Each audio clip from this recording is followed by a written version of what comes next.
thought I had a different one, but I haven't.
afternoon, everyone.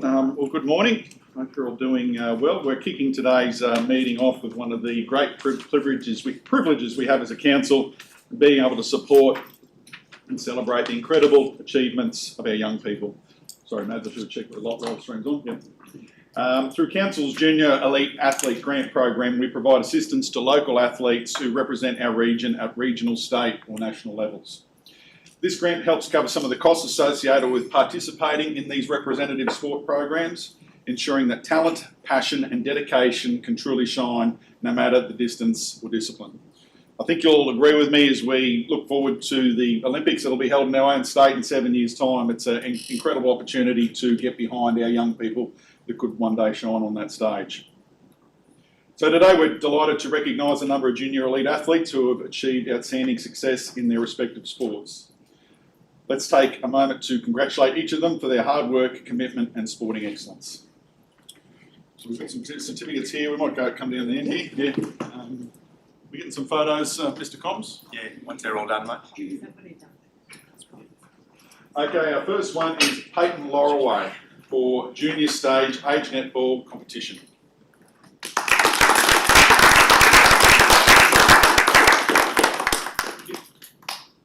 Next is Nicholas Phillipson, NQ Futsal Team and State Futsal Championships.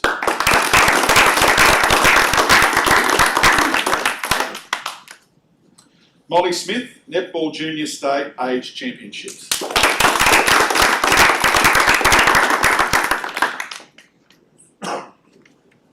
Cooper Robinson, Queensland Country Rugby Union Championships.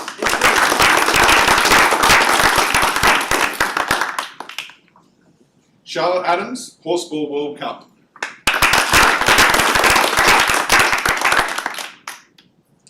We do have a number of talented athletes that couldn't be here with us today, but we'd still like to recognise their achievements. Declan DeShira, who I'm quite familiar with that name now, 10 to 12 years state swimming championships. Saxon Angel, Volleyball Junior State Championships. Lillian Kelly, Queensland Volleyball State Championships and Australian Junior Volleyball Championships. Brock Childs, 13 to 15 years Volleyball Championships. Marv DeShira, 10 to 19 years Cross Country Championships. Lila Mawira, Netball Junior State Age Championships. Levi Holmes, 10 to 19 years Golf State Championships. Maisie Goswell, 13 to 15 years Volleyball Championships. Blake Lovelock, 10 to 19 years Northern Golf Championships. Shaylee Miwira, 10 to 19 years Cross Country Championships and Australian Cross Country Championships.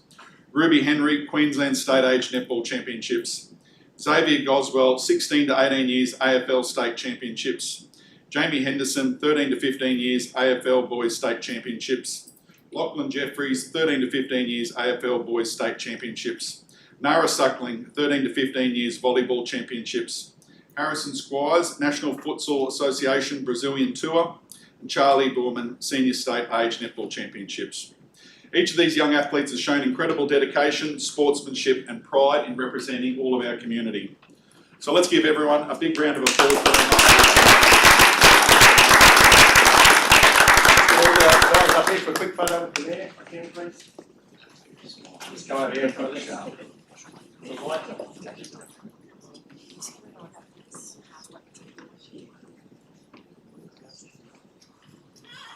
Squeezing, I'll jump in the middle.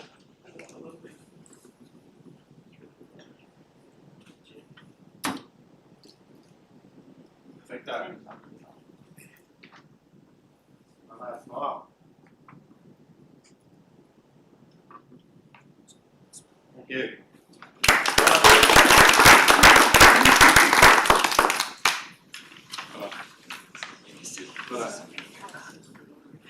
You too. Takes a tribe.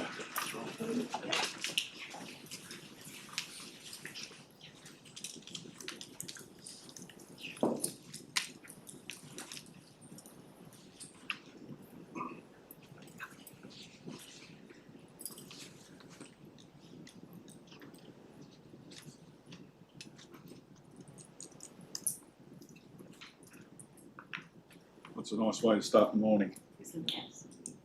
So now we'll get into today's ordinary council meeting. Thank you everyone for attending. I declare the ordinary meeting of 29th of October 2025 open at 9:05 a.m. I advise members of the public that this meeting is being live streamed and recorded in accordance with council standing orders. Councillors and staff are reminded of their responsibilities under their respective codes of conduct, both inside the council meeting and when dealing externally on behalf of council. On behalf of Whitsunday Regional Council, I'd like to start by acknowledging the traditional owners of the land in which we meet here today and pay my respect to elders past and present. We recognise their deep enduring connection to country and we extend our respect and gratitude for their wisdom and culture. Welcome fellow WRC councillors, staff, members of the public and any media. First item of business on our agenda is apologies, leaves of absence, which we have no apologies recorded for this meeting. Item number 2, condolences. Any councillors that wish to acknowledge any recently deceased members of our community? I'll ask that on behalf of Whitsunday Regional Council, we would like to acknowledge and pay our respects to the recently departed of the Whitsundays region and offer our sincere condolences to their families and loved ones. Could you all please join me in standing for a minute's silence?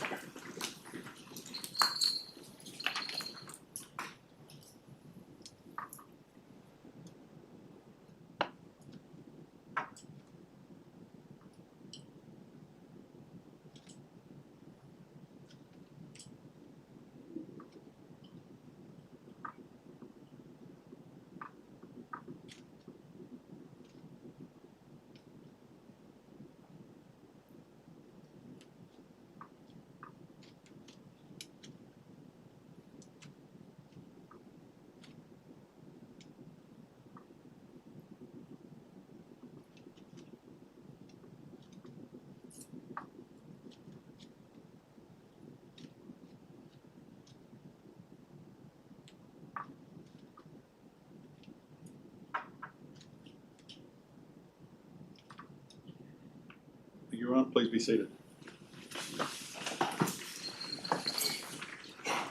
So moving to the third item on our agenda, confirmation of the previous minutes. Move Councillor Wright, second Councillor Bowman. Any discussion on the minutes? Councillor Bowman? Sorry, just there was a correction to one of the points, just a second. That's thank you. It's been noted, Mats. Yep, thank you. The motion of the council confirm the minutes of the ordinary meeting held 24th of September 2025. I put to the vote. Those in favour? The motion is carried unanimously. Agenda item 4, business arising. Would any councillor like to raise any business arising from the previous minutes? No? Okay, we'll move to the next item, which is regarding a previously tabled item, the development application for development permit material change of use for 31 rooming accommodation units and short-term accommodation to Hermitage Drive. So I'll move the procedural motion to bring the item back to the table. We need a second for that. No, procedural. All in favour? The motion is carried unanimously. So moving to the item, I think we've got it at 4.2, don't we? Yes, so 4.2, which is the development application material change of use for 31 rooming accommodation units and short-term accommodation at 2 Hermitage Drive. Move Councillor Simpson. Second Councillor Finlay. Director McGaffin, would you like to speak to the item? Sure, thank you, Mr. Mayor. Councillors should be well aware of 2 Hermitage Drive. There has been approximately 14 submissions. A recent letter from La Jardine determined to encourage council to put it on the table in September. We went back to the proponent and addressed some of the issues that had been raised. The proponent has indicated that they're not prepared to make any more changes and that the council needs to consider it as submitted. So just quickly going back over the matters, rooming accommodation requires, for a development of this size, requires 8 spaces, 9 has been provided. There is a standing space for an ambulance. Refuse collection will be on the street as per most others in the street, and there are, you can see on the plan, there's 16 bicycle spaces. There were some concerns about the setback from the side boundary in the rear. So what you have in front of you is a plan that shows the required setbacks in the planning scheme marked as the red lines. And you can see that there is minor and infrequent intrusion into that area. Certainly we think that yes, it's not fully compliant, but it's not unreasonable. The windows have been reoriented, so one of the concerns from the neighbours was the direct looking into the property. So not only have the windows been changed in orientation, but they have also been had screening added.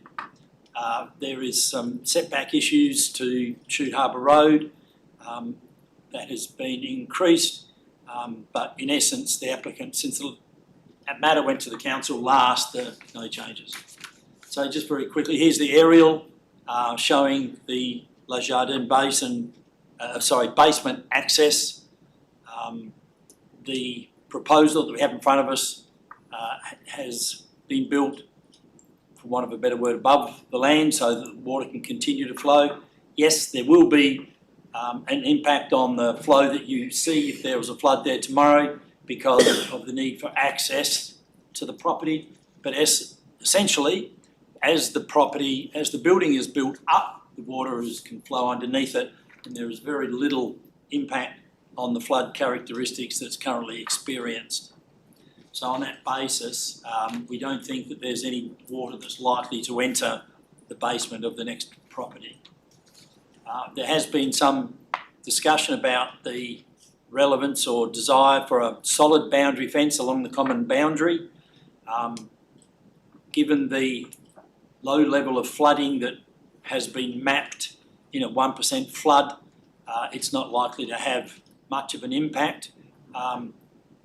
Any impact will occur on the subject land if the solid boundary fence is implemented. On the basis it just won't be able to travel through the fence at the moment. It's like a pool fence, so the water can get through quite easily. There was a request to have the rooftop terrace removed. In response, the applicant has said that they will manage the behaviour and the use of the communal area. It'll be closed after 9 p.m.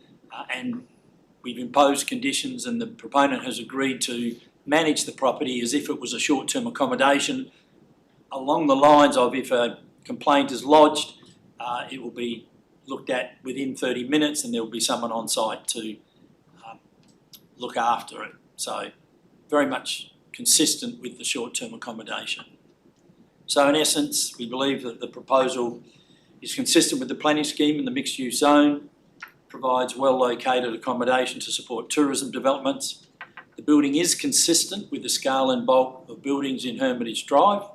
It's not the tallest, it's not the smallest, but certainly the building doesn't unreasonably impact the adjoining properties. And certainly we believe that the conditions imposed will manage not only the stormwater, it will also manage the amenity impact. So overall, Mr. Mayor, the application is recommended for approval subject to conditions. Thank you, Director Kaplan. So before we get into debate, anyone have any questions I'd like to ask the Director? Questions? I do. Thank you. Just with this being a residential use, and there's these 31 rooms, does that mean a room is allocated to a single staff member? And when they go to the island, that room sits there vacant with their belongings in it? Or could this actually be for 50 plus staff members and they pack up, put their bag in the large storage room on the ground floor, and there are 50 staff operating out of this building at this time? So just to clarify, a residential use is over 3 months of tenancy. A rooming accommodation is the sole use of that room for a person. So is this for that residential use for one person, or are these rooms changing between multiple staff members? Thank you.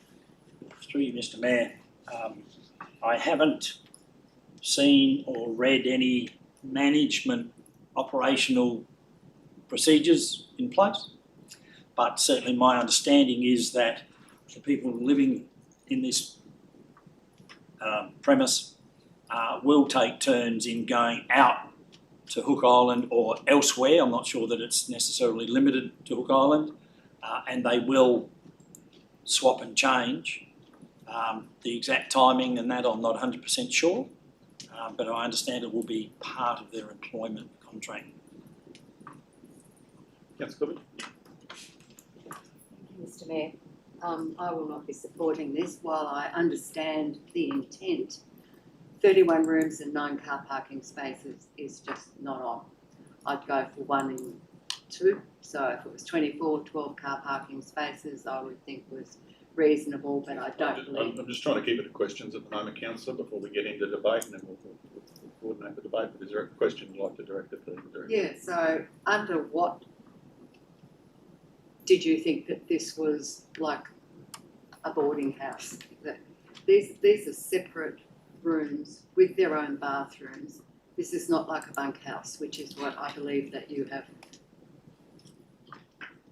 Through Mr Mayor. We're satisfied that the application has come in seeking approval for rooming accommodation. We're comfortable that it fits that definition under the planning scheme. It has a kitchenette which doesn't constitute as a full kitchen. It has a sink in that kitchenette. It has a bathroom, does not have a laundry, and on that basis, we feel comfortable that it fits under the definition of rooming accommodation. I've just got a question, Director McGaffin. So the site in question, that's the zoning of the block is medium density. Is that a fair Mixed use. Mixed use. So I guess pertaining to the availability of these types of sites, is my understanding is it's quite limited in our area. Mr Mayor, I'd have to say it's probably a little bit more than limited. We have numerous requests for where workers' accommodation could be supplied. We have discussions with 4 or 5 developers that are looking to develop but need to bring up their workforce, that are looking for places for this type of worker accommodation. So it's not unusual. It's a mixed use zone. It's close to town. So I guess given the lack of availability, be fair to say a site like this would be suitable for this type of development generally, given there's no other available sites. Absolutely, Mr Mayor. Councillor Clifford? Director McGaffin, is workers' accommodation covered in our town plan? Through Mr Mayor, I'm not sure exactly what you mean by is it covered in our town plan, but it is covered as far as a range of uses that we would expect applications to come in for a town, city the size of Airlie, given that it not only is Airlie but it also accommodates various workers associated with the islands and elsewhere. So it is a type of use that is not unusual in this setting. Question? Yes. Questions? I'll wrap up a few.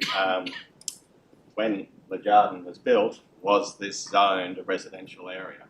And we changed that zoning around these existing residences. So they didn't ask to be in a mixed-use zone. The building was constructed in what was a medium density residential zone, which is why there is a large number of residential buildings in this street.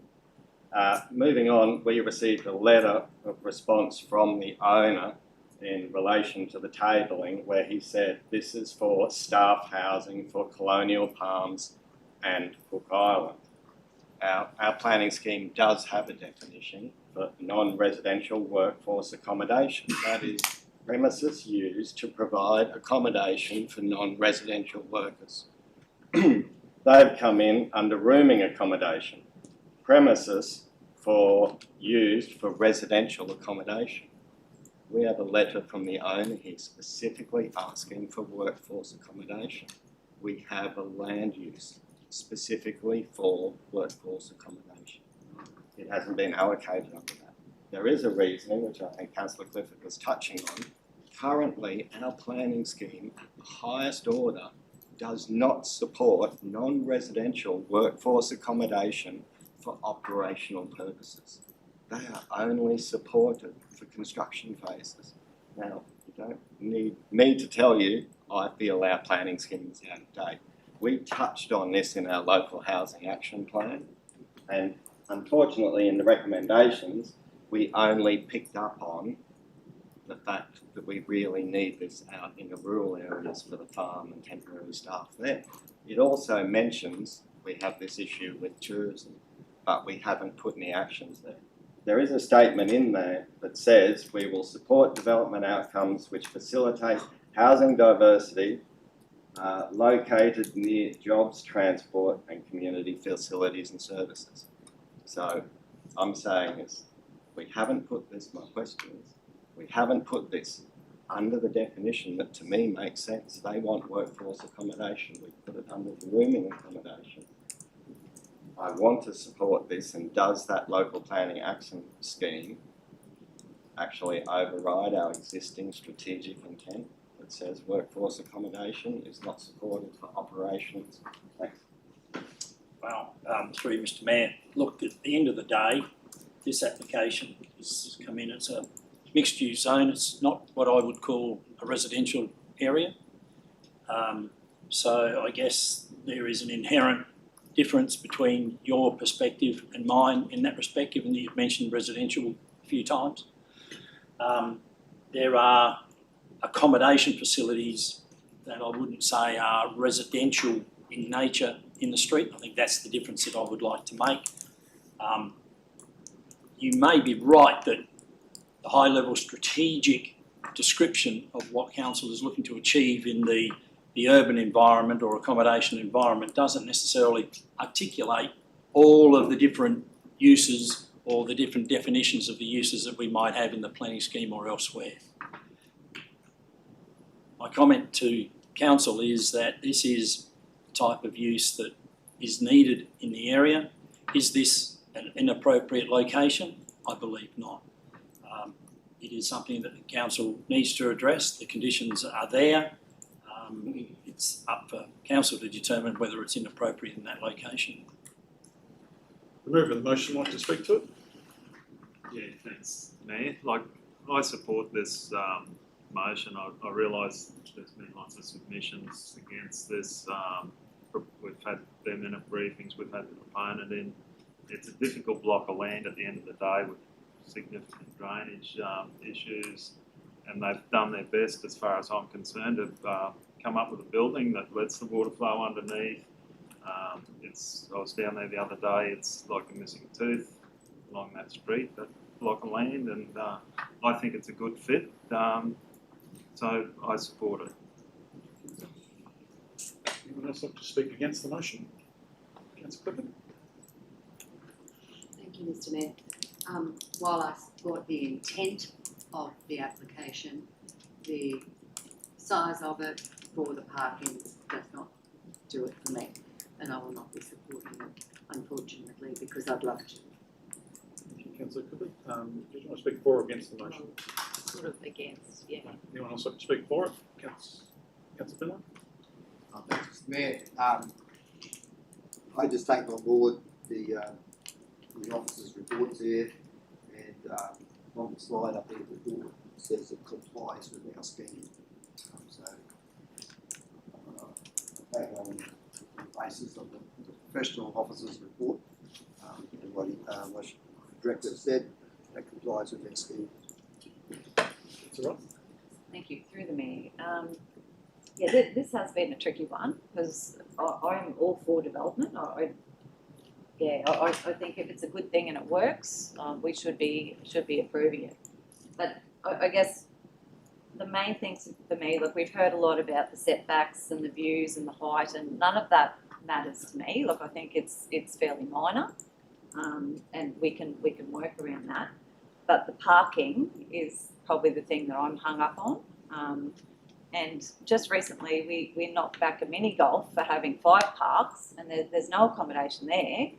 And right now we're looking at 9 car parks for 31. Like it just doesn't add up. And I know, and I did ask the question when the developer was here regarding how we're going to enforce that. And obviously there is a code of conduct, but we've got no control over that code of conduct. Like, so if there was a change in the car parking, I would 100% be supporting this. But as it stands today, it just doesn't sit right with me. I just can't see how this is going to work. And are we creating or approving bigger problems for an already overloaded car parking problem?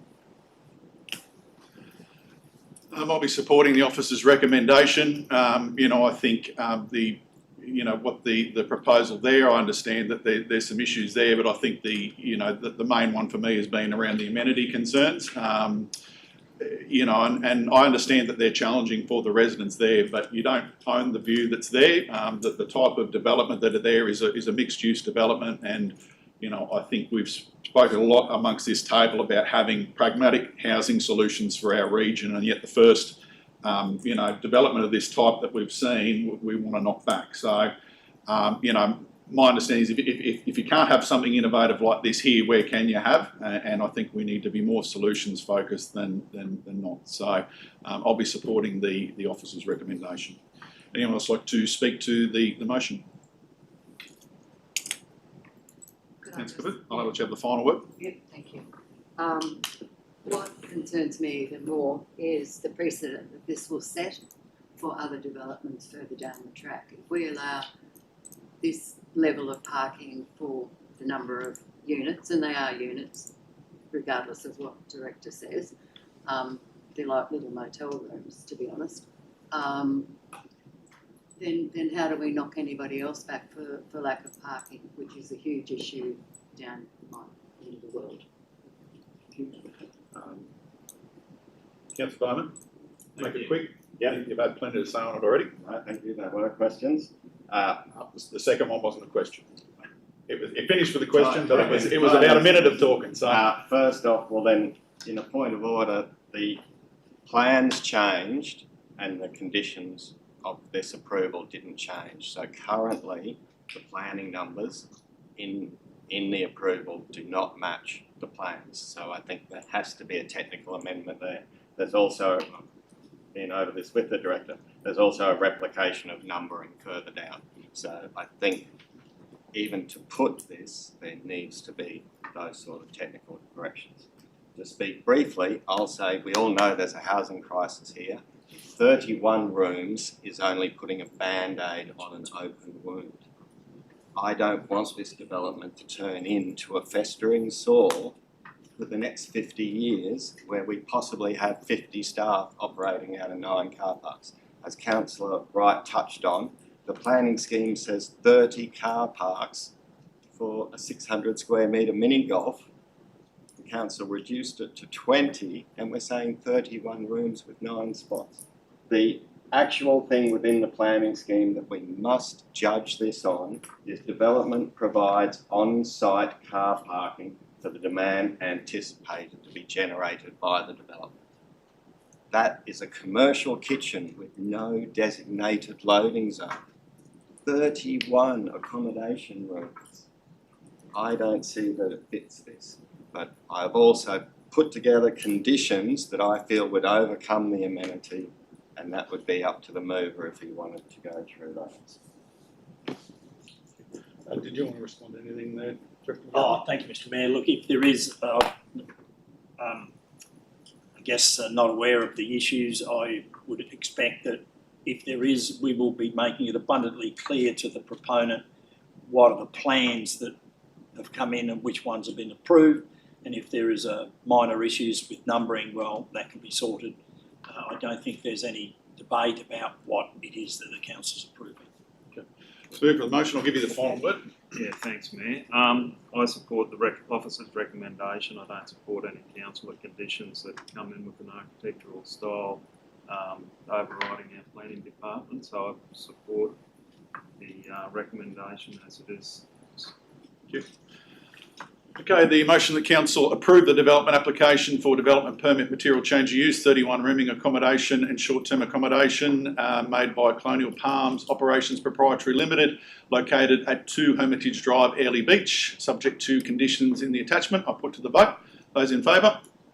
Those against? The motion is lost 3-4, and we'll call a division on that one, please.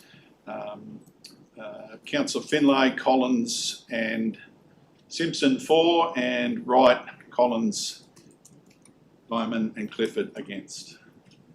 Thank you. We need reasons. Okay, yeah, so we need a reason for refusal. Well, if there's a motion for refusal or Okay. a different motion. Yep, so being that the application's that has been lost, do we need a refusal We motion? need a new motion from someone. Okay. Councillor Clifford. Thank you, Mr Mayor. That the application be refused on the grounds of inadequate parking and amenity. Do you need a vote on that as well? Yeah, but we need discussion. No. Discussion on? He said, for a reason, that's all. Yep. Words. All right, so do you want to do some work on it? Yep. Be happy just to put it on the table and till after morning tea to come back with some reasons for refusal. Oh, sure. Yep. Sure. So yeah. So I move to table put the item on the table. Councillor Mills? Agree on that? Yep. So we're going to have a motion to refuse it. Yeah. We're asking the officers to change their conditions. in No, this no, no. report To come up with some reasons to flesh out the reasons for refusal. Maybe. So that makes that very interesting, Mr Mayor, because we've just got a report from the officers here saying that it complies with our scheme and everything like that. And that's what I based my judgment on because of the director's report. Likewise. And now we're asking the director to come up with another report to say it doesn't approve. Why can't No. we just put So up I what don't we- understand. what Jan said, why isn't that enough? Through you, Mr Mayor, look, there is a formal wording to the resolution where council goes against Okay. the officer's recommendation. So rather than rush it now, what I'd like to do is, boys will be doing some work in the background now to prepare it. And there is a standard pro forma, for want of a better word, that basically says, in this instance, the council has gone against the officer's recommendation, and these are the reasons why. So rather than just do it off the cuff, off the table, if we can take half an hour, and come back with the correct wording, but please don't expect that I'm changing my recommendation. Okay. So you're comfortable with me putting it on the table to come? Okay. All right. Okay, so I'll move a procedural motion to put the matter on the table. All those in favour? Carried unanimously, thank you. Okay, we'll move on to our next item. Mirror minute, number 5. We could have bypassed this already. There is no mirror minute for this meeting. Item number 6, notice of motion. We don't have any notice of motion received for the meeting. Item number 7, deputations. We have no deputations for the meeting. Item number 8, petitions, questions on notice. No questions on notice have been received. Item number 9, questions from the public gallery. Mr CEO, we haven't received any questions in advance. No questions have been received for this meeting. Item number 10, committee reports. Excuse me, sorry to interrupt. I did actually email the governance department on Friday afternoon and asked for it to be copied through to the CEO's office and saying that I would like to ask a question in the public question part of this meeting. Are we aware of that? The email was sent to the governance department on Friday afternoon. There was an email received, if I could bear with me, I'll find it here. It's obviously in relation to the matter that's just been voted on. Actually, I'm not going to talk about anything to do with the DA. It's some questions about process. This is the first time any of us as residents have been involved in trying to get our input heard for a DA, and we're frustrated with a few things, and I do have some questions about that. So I won't actually be talking about the proposal at all. Yeah, I'm happy to accept one question. I noticed that previously there's been a question put, but have actually been 3 or 4 questions. So I'm happy to receive one question here, and it's probably going to get taken on notice. I think, given that we haven't Haven't received any information on it, but yeah, happy to receive one question. Well, I'll string them together. Usually I try and make them individual because it's easier to address a specific point. Yes. Whereas if you have a long drawn out clause with lots of commas, things get lost. I think it needs to be in a way we can respond to it as a singular question, Right. not multiple things. I need to make sure that our meeting keeps flowing. So. And thank you very much for the opportunity. Yep. So this is based on the frustrating process that has been experienced by the local residents here dealing with this DA you've all just talked about. So my question is, what is the point of having public consultation on proposed new development if public submissions are ignored? Why do we not get written responses to our written submissions? Other than an acknowledgement of receipt, we've had no response at all to more than 20 formal written submissions. Why is a developer not required to respond to valid and reasonable objections from the public? It's not as if we're saying, oh, we just don't want it. We did actually spend substantial time to produce lucid and well-presented submissions. No response from the developer. Why isn't the developer required to either refute them or acknowledge them? And finally, how can a developer seeking council approval for a proposed development ignore with impunity a councillor's request for reassessment of a particular issue? It's the process I'm now asking about, and we are fairly ignorant about it. We've never been involved in this before, and we are frustrated up to here. So please, these are not rhetorical questions. These are genuine questions. We are dumbfounded by the process. See, I'll let you. Thank you. Happy to take them on notice and to provide more detailed comment. I think it's probably important to say we are bound as a council. We are the assessors in accordance with the Planning Act. We have very clear rules in relation to that planning process, in relation to it. We have to follow those rules very closely, and some of those rules require certain processes to occur before any common communication can occur. So we follow those rules very closely, and I'm happy to sit down and answer those questions and walk you through the Act requirements. Thank you. Thank you. Thank you. Okay, we'll move on to item number 10, which committee reports. We have no committee reports for this meeting, and then we'll move on to item 11, which are our officers' reports. So first item is item 11.1, the Bowen Foreshore Master Plan. Move Councillor Fenway. I'll second that item. Mr. Hanlon, are you going to talk to this item? Thanks, Mr. Mayor. Just ever so briefly, just very excited to present this report to Council for consideration. Bowen is experiencing some really positive momentum with the recent announcement of $30 million under the Residential Activation Fund on the back of the $68 million jetty and queue bulk ports are rolling out. And now this master plan paves the way forward for our investors, for our community to experience a foreshore that's well planned, well designed, and through detailed consultation with the community takes their points of interest in there, Mr. Mayor. I just want to quickly touch on the community consultation process. We had 65 individual submissions, 70 contributions at information stalls and workshops, and 9 interviews with key stakeholders. There was strong support for council to advocate for and support private development along the foreshore, desire to prioritise activation of the foreshore and harbour, strong support for proposed recreational upgrades in the plan and enhanced Catalina experience, activities for teens, water play, nature play, new boardwalk and pathway connections.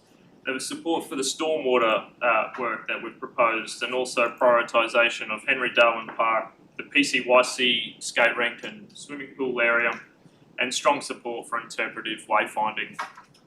Mr. Mayor, the recommendation is that Council endorse the Bowen Foreshore Master Plan, adopt the Bowen Foreshore Master Plan as the land management plan for the subject area, delegate authority to the Chief Executive Officer to make amendments to the document data and information during the operation of the document to ensure it remains current, authorise the Chief Executive Officer to prepare and implement an initial first stage action plan, and authorise the CEO to utilise the Bowen Foreshore Master Plan for investment attraction through external funding, which the team are already doing, including grant applications, advocacy, partnership, and private sector engagement.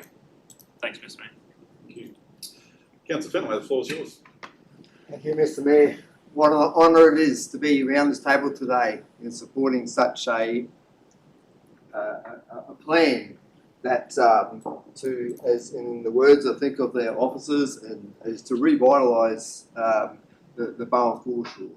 And I take a little bit of time here just to reflect on a few things to where we've come and to where this is all leading to. And Mr. Mayor, first of all, I just want to thank the staff for their direction, for their input in pulling this together, and for everybody else involved, the consultants, the councillors, and everybody else like this. And and that's why it's an honour to actually move this today. But just going forward a little bit, and from the words from the council manager, he said the master plan gives us a great platform to encourage the private sector and the state government, the MSQ, to activate their respective parcels of land and to strategically, as we said, apply for grants and provide housing works along the foreshore. Mr. Mayor, the original Front Beach development project, it was the vision of the Bowen Shire Council at the time, to develop a parkland precinct which would bring social capital, investment capital confidence into Bowen. And Mr. Mayor, that's exactly what it achieved. Can I just quote a comment from an elderly resident of the time, and something I was always remember into my heart, and actually spoke to the son of this person this week. And she said to me, I never thought Bowen could have something like this. And I simply said to her, I said, it is all good. And we made it happen, hallelujah. And it was so good. And it changed the perception of many of the community, along with the amazing productions that was orchestrated by the Queensland Music Festival. And it has a huge impact on Bowen on all aspects, social, capital, everything. It just really, really changed the whole of Bowen community. And originally the Bowen Front Beach Park then, and I actually just took a few photos, Mr. Mayor, here, and I happened to pass around of what it really was like back in the day and to where it came from. But it's actually consisted, and this is pertinent because talking to the CEO to how we're actually going to fund this. The original project consisted of a road construction, there was drainage works, there was curb and channel, there was water mains, there was sewage mains, and there was street lighting.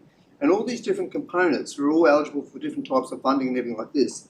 And just how it was funded, and this is where people will say to us, how are we going to fund this? But it comes from a variance of sources of funding. Okay, so originally it was funded from grants to subsistence state government. Ergon Energy supplied the lighting as well.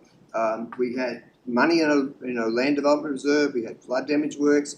We had capital works and drainage programs. We had water and sewage mains projects. So all that had to get replaced. I'm not sure under the new project whether or not we'll have to do that. But these are sort of the sorts of things, how we can actually fund this project, Mr. Mayor, from our different pools of buckets and everything like that. And even the water park, it was funded by a grant from the federal government at the time. And many thanks back to those days. So it's just an example of how such a project, even though it's very, very visionary and there's a lot of costs involved with this, but you can actually make things work by pulling little parts of it and getting the different buckets of money applied to them. So this new master plan, as it says in the report, it will have operational and asset renewal and maintenance plans attached to it. And it's so important that these things happen. And even with the current facilities that we've got, because we're not going to be able to replace everything, Mr. Mayor, in one day. So we're going to have to still maintain what we've got down there. And it's important that we do that because, as everyone knows, it's on the seafront and it cops a lot of bad weather down there. But we have, and the officers have to make sure that we've got plans in place to maintain what we've got until we ever replace their assets. This really complements the need for the Bowen Harbour master plan as well. And I know, Mr. Mayor, you've been a strong advocate of that. And it's so important that this actually gives confidence to the state government, what the council plans are, the private investment plans are, that this just generally supports and flows on to the harbour. Mr. Mayor, the Catalina experience component of this is an amazing visionary element of this plan. And I applaud the officers for their thoughts, their input into putting this on the plan to make it happen. We had some other discussions initially around that. And I guess the Catalina experience has arisen from some community discussions that I was involved with for some other people in the town about the attainment of a Catalina plane, Mr. Mayor. And this is how this came about. and the ideas presented for consideration for a facility to house the plane. Other ideas also included the establishment of a cultural precinct down there as well. And yeah, we will have discussions on that in further course. Mr. Mayor, there is a plane available actually, and the investment in the plane and maybe housing a plane in another location such as the Bowen Airport in the interim will be a great investment for the region. The Council invests operational funds for the promotion of the region and the investment in hard tourism and in tourism. And what I say is investment in hard tourism products such as the Catalina plane and historical assets, it's important that we do that because these assets are going to be around for years to come. And the benefits and investment returns from such an investment in an asset like this is I don't know how to put a value on it, but it's so significant. But anyway, I'm going to sum up and just reading an extract from the agenda report. And it says here, the Bowen Foreshore Master Plan provides a clear framework to revitalise Bowen's waterfront as a vibrant community, tourism and marine precinct. Prepared by our placemaking firm Arup and informed by extensive community consultation as Paul has just provided, the plan integrates public realm upgrades, harbour redevelopment opportunities and private investment to drive long-term growth. Developed through collaboration with the council, the landholders, investors and the community, the plan reflects a strong support for foreshore activation, recreational upgrades, improved amenity and a stronger harbour offering. It builds on earlier planning, as we said, about the wharf as well, the jetty, with the $68 million project there. And Mr Mayor, I really encourage the councils to support and endorse this plan because it will provide certainty for the stakeholders, it will unlock funding, investment opportunities and guide the staged delivery of the projects and enhance the Bowen's livability, economy and identity. So thank you, Mr Mayor. Thank you, Councillor Finlay. Who else like to talk to the item? Captured quite a bit, hopefully not as long as that Councillor Roberts. No. Was anyone timing him then? Yeah. We're close to the 5, so. Through the chair, just like to also share the sentiments that Councillor Finlay has said. And to be quite honest, this is an invitation to developers to come into town. Like we've got blocks of land for sale, that are down the front beach. And yeah, it is an invitation to the Mantras and the Oaks and all those sorts of things. I would love to talk to anyone. So yeah, definitely come down. I think this is definitely a plan for the future. And yeah, we will hopefully have the working port down there in the future when the state government finish their master plan, and I think there's a lot of hope in that. Like Councillor Finlay says, the new jetty upgrade will also add to that. The new sound shell and the Catalina Interpretive Centre, like that's brilliant. And also probably a special one to me is the water park, and just knowing that the councillors, I guess, before me, and it is quite emotional, but yeah, they have done a wonderful job, and we are looking at continuing that and setting that up for the future. So sorry about that, Mr Mayor, but it does mean a lot, and yeah, I know the community will appreciate and love this as much as we do. Thank you. Anyone else? Yeah, this one. Thank you. Also supportive of the entire process, especially the consultation and doing a job we can do on taking the public along on the journey. I am also supportive that we make the most of the opportunities we have with the new Bowen jetty and really utilise that to activate down there. Start with my priority, probably is on page 158.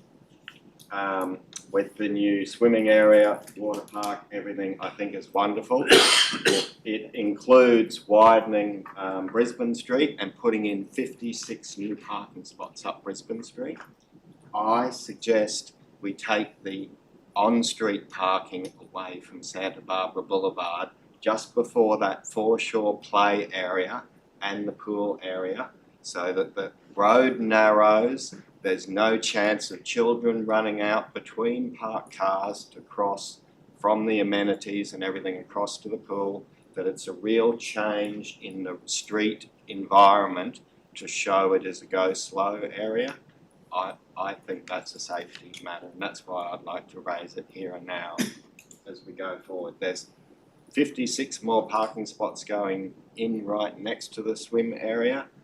This is a crossover point. We put 2 pedestrian crossings there to remove some parking spots and give clear visibility and a change to the street atmosphere. To me, I think is a real investment in the safety of families and children that will be down there. So I know we've allocated to the CEO to make some changes. I just really reach out to the table to understand. I think we've got a great community area in the planning down there. We should just give up a few parking spots to make it safe.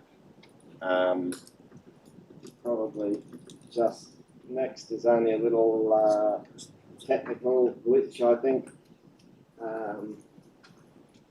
On page 161 is that foreshore part, and there's just a grey dot where 4.3 should be.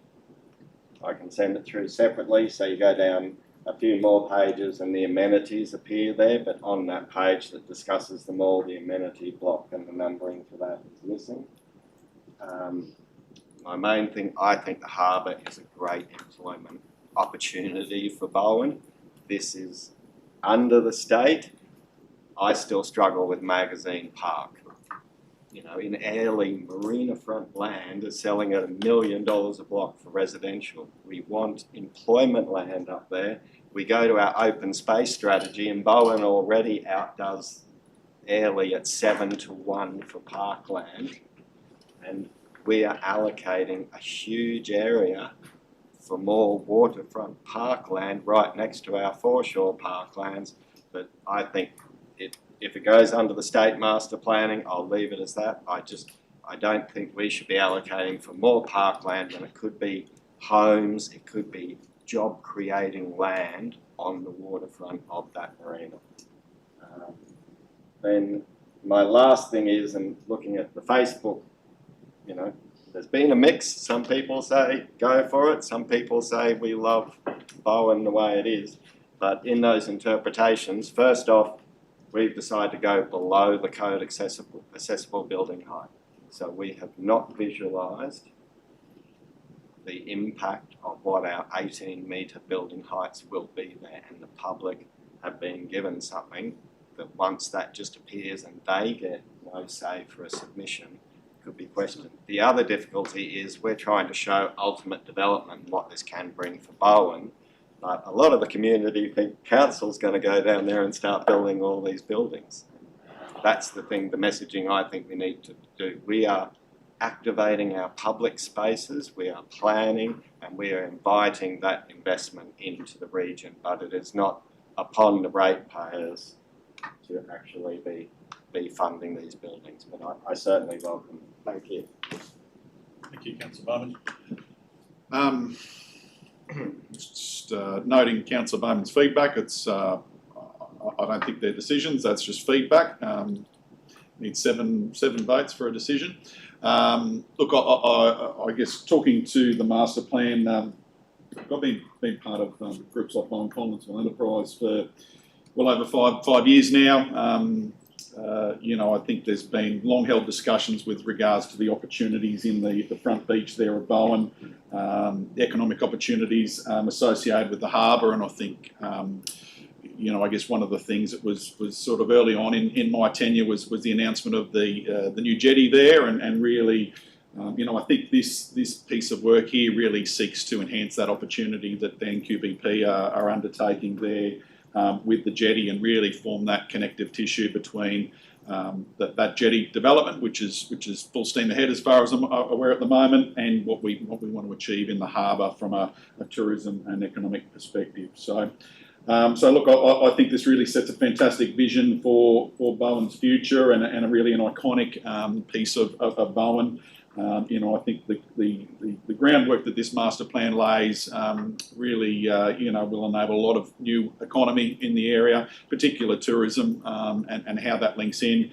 but then also giving that guidance to the development industry on what we want to see with those blocks there. I think every time I've driven by them, I think, can they be more than what they are now? And I think, Councillor Finlay, I think you'd agree that having that area activated is probably one of the more important parts of this master plan, and really how we then can connect the foreshore to the broader Bowen town. So yeah, just want to commend the officers on the fantastic work they've done.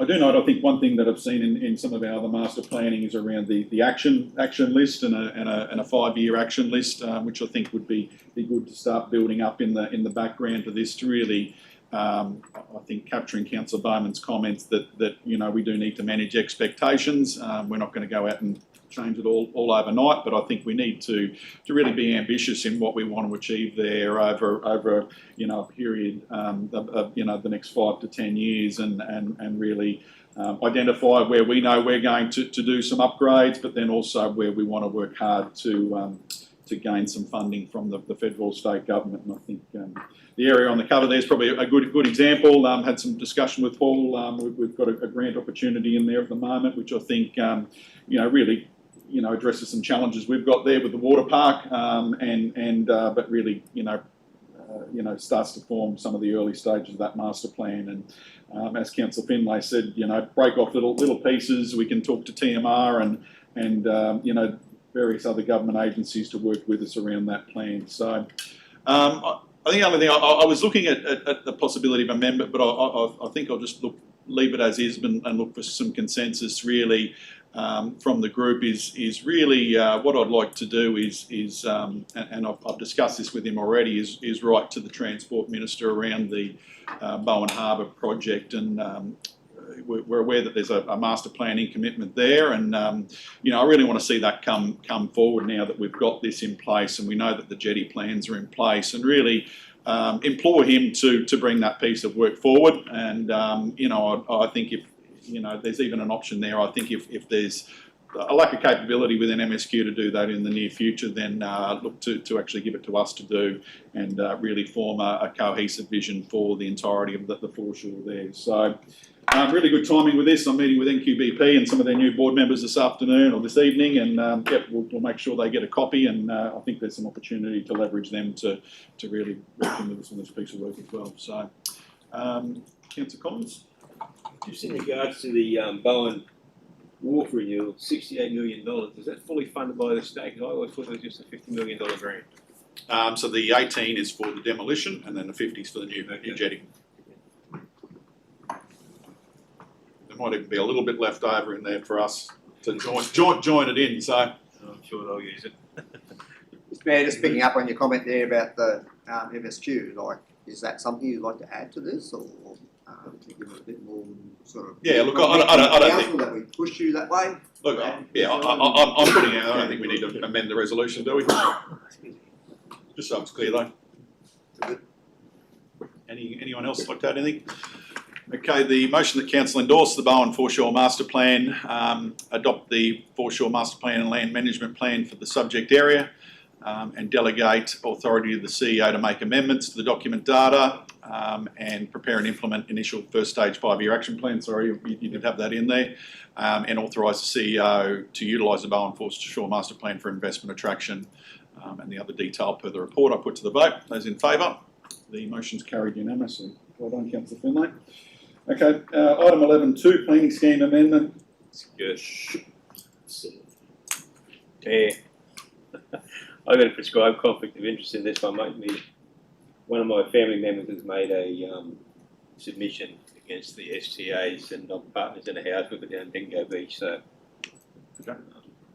So I submitted that's a prescribed conflict. Prescribed conflict, yeah. Okay. Thank you, Councillor Collins. Point of order. If I may put in a point of order just for discussion, a prescribed conflict of interest is if someone puts in a submission on an application. Not on a community consultation. Yes, this is a planning scheme thing which everyone has a right to. The specific wording, it could be a declarable conflict, but I would I believe Councillor Collins has been pretty thrifty with the local government conflict of interest tool this week, so I'm going to take his judgment on that issue. Okay, so yeah, planning scheme amendment, short-term accommodation, move Councillor Bowman, second Councillor Simpson. Director McGaffin, would you like to talk to the item? Thank you, Mr. Mayor.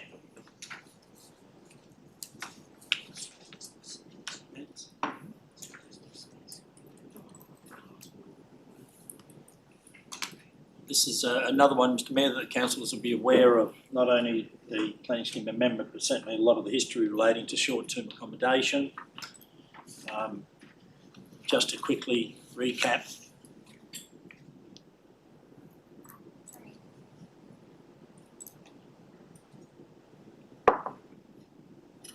Thank you. Just to quickly recap, council sought to control the precincts of low density residential zones that can be used for short-term accommodation. The amendment went to a state interest review, came back, has gone through public consultation, and now the submissions are in for consideration. So 40 days, there were a variety of methods for the exhibition. You can see Jono in the tent. He went to a couple of markets. There are social media posts, newspapers. So all in all, it was very comprehensive from the standard type of amendment that we are required to do. So it was more wholesome, I guess, as far as it attracted a whole lot of people. And I stood with Jono at one of the markets. It was interesting talking to the people that came up. So 84 submissions, a lot of them were from residents affected by short-term accommodation, but you can see from the numbers there's also residents that weren't directly affected by the short-term accommodation, but it does give you a snapshot. Key feedback, there were voices both for and against the amendment. Generally, there was support for the intent of the amendment in the control of short-term accommodation. Certainly the discussions that were had, it was clear that people acknowledged that short-term accommodation played a valuable role in the accommodation experience in the Whitsundays. The concerns varied. The strongest one was residential amenity concerns, the locations for exclusion, the support for the amendment. It's interesting that there were 22 issues raised that they wanted less restrictions on short-term accommodation, and 18 that said they wanted more restrictions. So we call that balanced. It's interesting to decide where to from here, but it was certainly an interesting broad spectrum of submissions. Some of the submissions asked for specific areas to be removed or excluded from short-term accommodation. The Airlie Hill, there were 5, and there's just under 50 in that area, not 29. So I thought it was important just to highlight those areas, just so the council were very aware of that. The interesting thing is that the houses in those areas don't have to go to short-term accommodation. So the existing property owners, if they don't want to do it, they don't need to do it. So there were several submissions based on the precincts that were supported. You're getting down to numbers now that don't really give you a clear, solid picture, but nonetheless, you know, there were people suggesting that there needed to be exclusions to Shute Harbour, and there were people that were saying they supported the precinct in Shute Harbour. There were individual submissions about the restrictions. There was some concern, and while it was only 5, I guess there was one gentleman I was talking to thought that short-term accommodation had no impact on the local housing market. And, you know, my discussion with him was on the basis that there's no evidence to it. Yes, short-term accommodation has certainly grown in the last couple of years. At the same time, we've had housing pressure and housing concerns, but there's a lot more to it than just short-term accommodation. We also got some submissions from individuals. There was some concern that the limitation on short-term accommodation would mean less investment in the region. Made it clear to a lady I was talking to that there is plenty of investment opportunities in the region. All we were doing is saying don't invest in short-term accommodation assets in the low-density residential zone that aren't in the precinct. So there's still plenty of opportunities there. The Airbnb company made a submission. They came, they actually visited the region.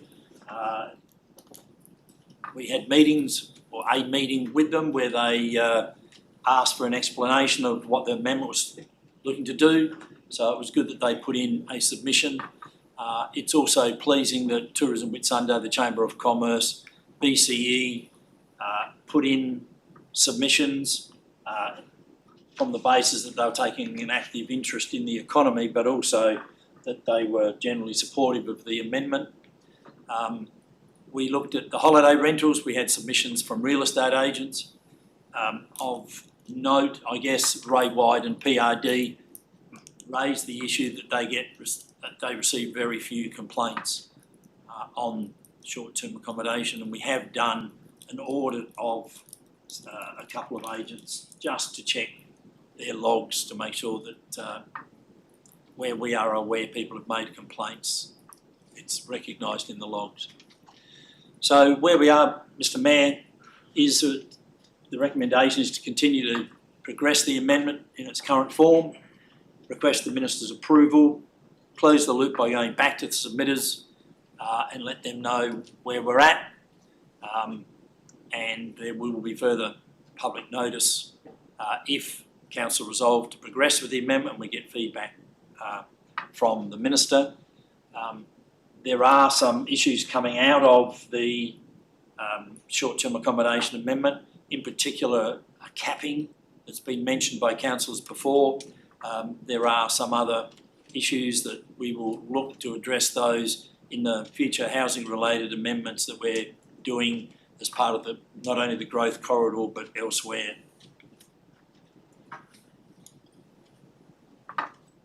That's it, Mr Mayor. Thank you, Director. Okay, anyone who wants to ask any questions or speak to the matter? Speaking for the matter, Councillor Clifford, or against? Probably sort of a bit both ways. You had some issues with STO rates as well, I believe? No, No? Okay, good. no, I don't. What my concern is that at places like Shute Harbour, which will no longer be impact, it's already 20%. 1 in 5 houses down there is an STA, which is impacting on. So I'd like a cap on STAs in particular locations. I'm not talking about the Ely Bowl. That's party central. That's where people go to have a good time, waddle down the street, etc., etc. But in the other parts of the region, which includes bits of Bowen, I would like a cap on them of 20%, 1 in 5. Talk to the item, Councillor Simpson. Just more of a comment on Councillor Clifford's capping. I totally don't support capping. I think it chase people out of the district, investors that want to spend their money, hard-earned cash here. I think this is a good proposal, the 10 areas, to bring it all under the same umbrella, same rules, and it'll be easier to manage for our staff, and I think it's a good thing.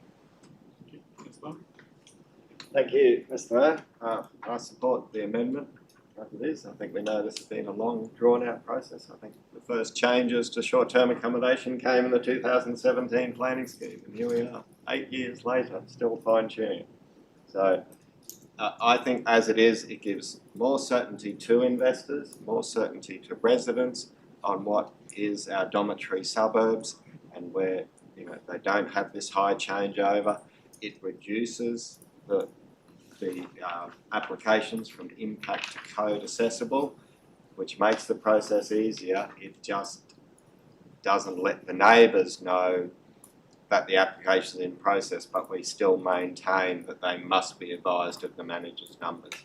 The important thing for me, I think, here within the precincts is that Director Julie's department is the ones looking after the amenity for the people really. We can't do that through the Planning Act.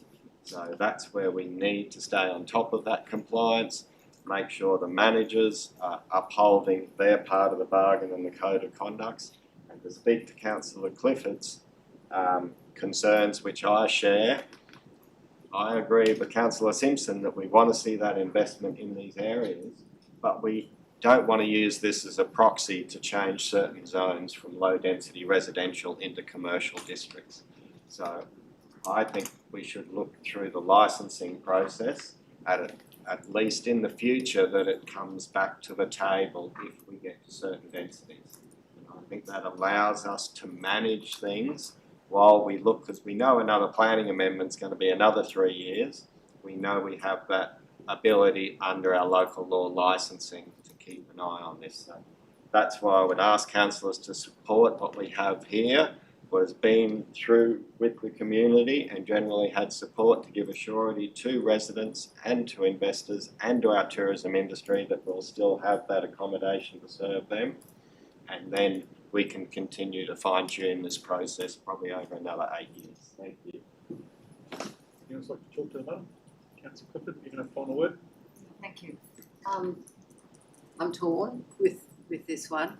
And my only, it's more of a comment. Who is going to come into town and spend $100 million building a 4 or 5 star hotel, which everybody here approved, on the foreshore while we allow a proliferation of STAs? We talk about investment attraction, and here we are actually turning them away because it's a cheaper option to do this. I need somewhere to put the workers, Jean. Okay, any further comment on this one? Okay, the motion that council endorse the Whitsunday Planning Scheme Major Amendment, Short-Term Accommodation Consultation Report, and proceed with the amendment package in its current form, delegating authority to the CEO to issue a notice of request to adopt the proposed amendment to the Minister. I'll put to the vote. Those in favour? The motion is carried 6-0. I'm struggling with my numbers today. Let Councillor Collins back in, please.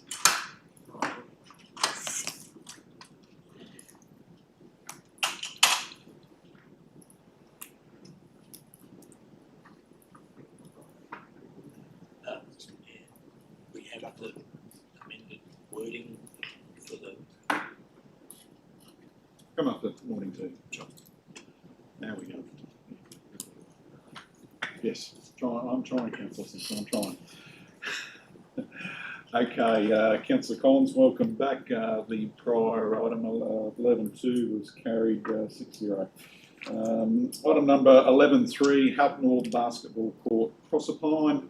Moved Councillor Collins, second Councillor Wright. Who's got this one here? Director Infrastructure Services? Or, if you like. Yep. Yeah, I'll let you kick it off, Director. Yeah, unless council wishes to debate the history, Mr Mayor, this one for me is reasonably straightforward. We got a gap in our previous consultation. We need to respond to the petition. This closes out an advice, the formal advice to the petitioners, and also kicks off another round of consultation to actually work out what is the problem we're trying to solve and see what the solution is in relation to a sporting facility for Proserpine. Thank you. Thank you. Any commentary or debate on this one? No? We'll keep it moving. The motion that council note the petition received from the adjoining residents opposing the construction of full-size basketball court at Halpnell Park, Proserpine, and defer the basketball court project pending further investigation of options, and also conduct the undertakings per the rest of the report there. I'll put to the vote. Those in favour? The motion's carried unanimously. Moving to item 11.4, Major Events and Conferences Sponsorship Policy. Moved Councillor Bowman, second Councillor Clifford. Mr Hanlon, would you like to talk to the item? Thanks, Mr Mayor. Before that, Mr Mayor, I'd just like to move it, whether I've got to do it at this point, I'd just like to move a minor amendment on page 240. We've got, we'll ask for a seconder just to talk through it. What's the minor amendment, Councillor? The minor amendment is to add within the current financial year to whether events have already received council funding under another policy or grant. Let's just explain the intent there. Well, if we said the Bowen Fishing Classic has received funding under another policy. So unless we exclude the financial years, I would worry there would be a clash with these things, because that what the current wording says, events that have already received council funding under another policy or grant. So that would exclude the Bowen Fishing Classic. So if we put a financial year on it, Do we need to do an amendment for that, or? I don't think it's in the resolution, but it's in the policy, isn't it? So, yes, hey? Make the amendment to the policy. Yeah, but do we need an amended motion? I don't think we do we? Or do you just want to add a third foot point? Can you just articulate that, Councillor Bowman? Amend the policy to limit. Can you just give me your words there again? Sorry, Mads, I thought this would be an easy one. To amend eligibility guidelines to include within the current financial year. Okay, so that is an amended motion that Councillor Bowman will move. Are you happy to be the seconder on that one? Okay. Councillor Clifford can second it.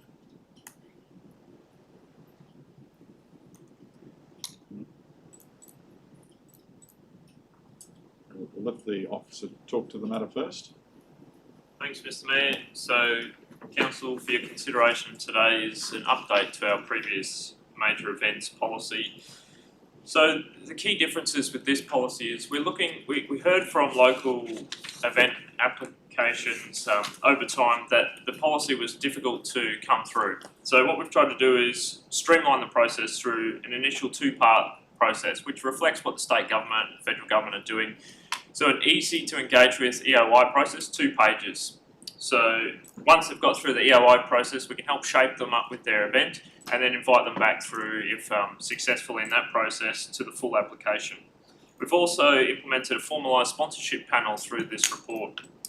And that includes tourism industry representatives from Bowen Tourism and Business and Tourism Whitsundays. We think that's really important. The economic development strategy recently adopted highlights that we want to build on our tourism brand, and events are a key component of that.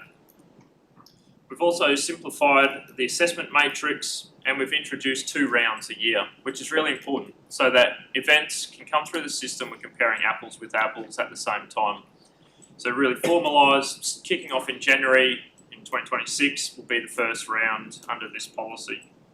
It also allows us to go out and attract events through the panel, events that are strategic in nature for our tourism brand. So if we want to go out and create something, one thing we've talked about with all of our partners is a food event, a key food event on the back of our wonderful horticultural industry in Bowen. You know, the produce, we've got prawn farms, the biggest in the country, wonderful aquaculture industry, offshore fishing and the like. And then also a dedicated stream for events and conferences, those business conferences. Council has 3 wonderful conference venues, and there are other conference venues in the region that we can attract conferences to fill midweek visitation. Thanks, Mr. Mayor. Mr. Hanlon, Councillor Clifford, I'll let you have the first word. Yeah, that's all right. After our briefing session, I indicated to you that I would like to join Councillor Simpson on the committee.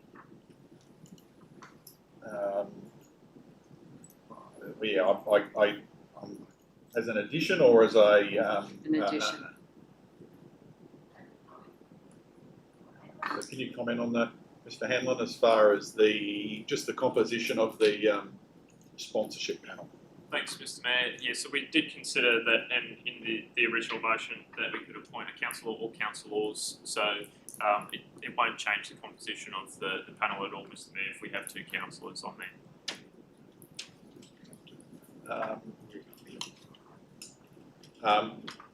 Yeah, so you're proposing an amendment, another amendment.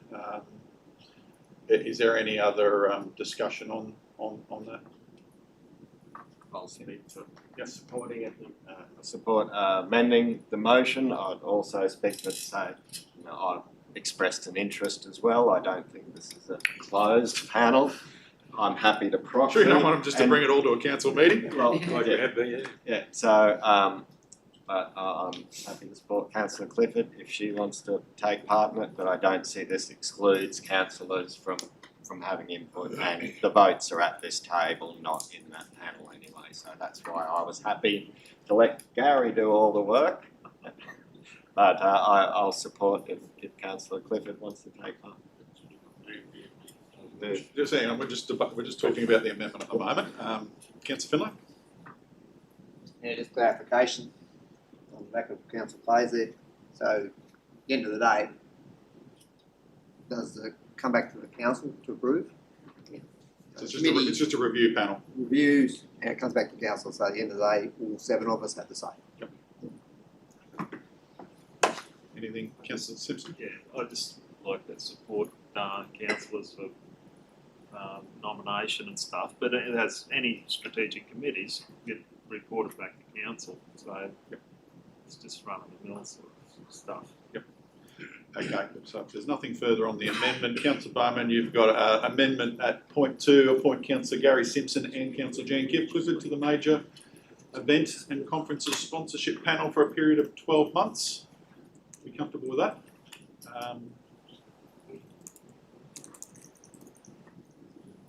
Just keeping it in order there. You happy to second, Councillor Clifford? Yes? Okay. Keep that as is. Any other questions? I guess I've got a question. Having had a good look at it there over the last week, I think probably the thought I had in my head was, is this a strategic policy or is it an operational policy? And I do appreciate the strategic intent. I guess from an operational side of things, Mr. CEO, I guess looking at that structure, are we fragmenting the way we do events too much? Should we look to bring all events under the policy, or are we sort of comfortable having one set of rules over here, another set of rules over here? So At this stage, we've got a separation of economic driving events and community events. I think as we run this process, if we start to see some events which are kind of starting to be in the grey area, there will be some points for us to have a look at it, and it may be over time we look at an events policy for all events. At this stage, is trying to focus on just those which are business related and economic drivers. But I take your point. As we start looking at both of those and the community ones over the next 12 months, we may be coming back to you with a more holistic approach to events. Okay. Any other questions or comments on the policy? I'll probably just go generally. I do support this. I think it builds on the current policy. These are about ones that can bring more visitors to the area. We know it's much easier to put on an event, reinvigorate something like the Fishing Classic, different festivals that increase our visitation, especially as it speaks during the low times. I also support this grey area. I think recently with Director Julie and stuff I've raised, we've got people doing sort of community events on private land, but they're not not-for-profits. So there is an area that's happening between our 2 areas of focus, but we are still charging significant fees on something that people are trying to do in community interest. I also welcome that development, but I think that can be structured as we go forward. So I support the amendment as input. Thank you. Any further debate? Questions? Okay, the motion that council replaces the major festival and event support policy with the attached policy, attachment 11.4.1, appoints Councillor Gary Simpson and Councillor Jan Clifford to the major event and conferences sponsorship panel for 12 months. And amend the policy to limit eligibility guidelines to include within the current financial year.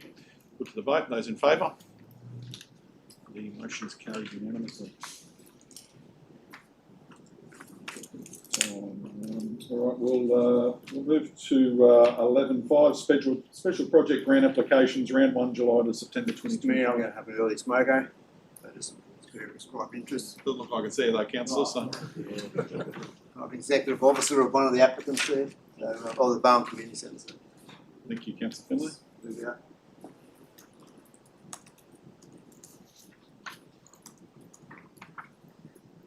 Patience. Okay, 11.5 special project grant applications. I've got to move Councillor Wright, second Councillor Clifford. Director Julie, did you want to speak to this one, please? Councillor, so this report is for special project grants for round one for this financial year. We had 7 applications and the recommendation is to approve $49,484 across the 7 applications. The applications were spread across the region, which was great. We had 2 from the Bowen area. The first, the Bowen Community Centre, and the cost of the purchase of installation of a smart board to support inclusive learning, digital literacy, and collaborative learning.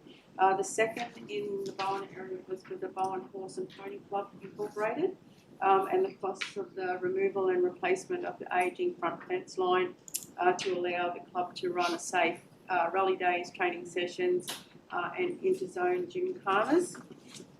We had 1 in Collinsville, and that was the Collinsville Bowling Club Incorporated, and that was the cost of replacing all light fittings in the clubhouse and the tower lights with LED fittings.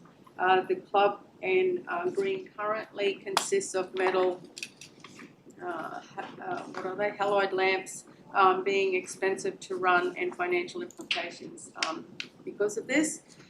2 applications from the Airlie Beach Cannonvale area, Whitsunday Counselling and Support Incorporated, and that was the cost of 2 training sessions to support the service providers of domestic and family violence. The training will focus on being able to recognise technology-based abuse and respond to support victims, survivors, and increase their safety and security.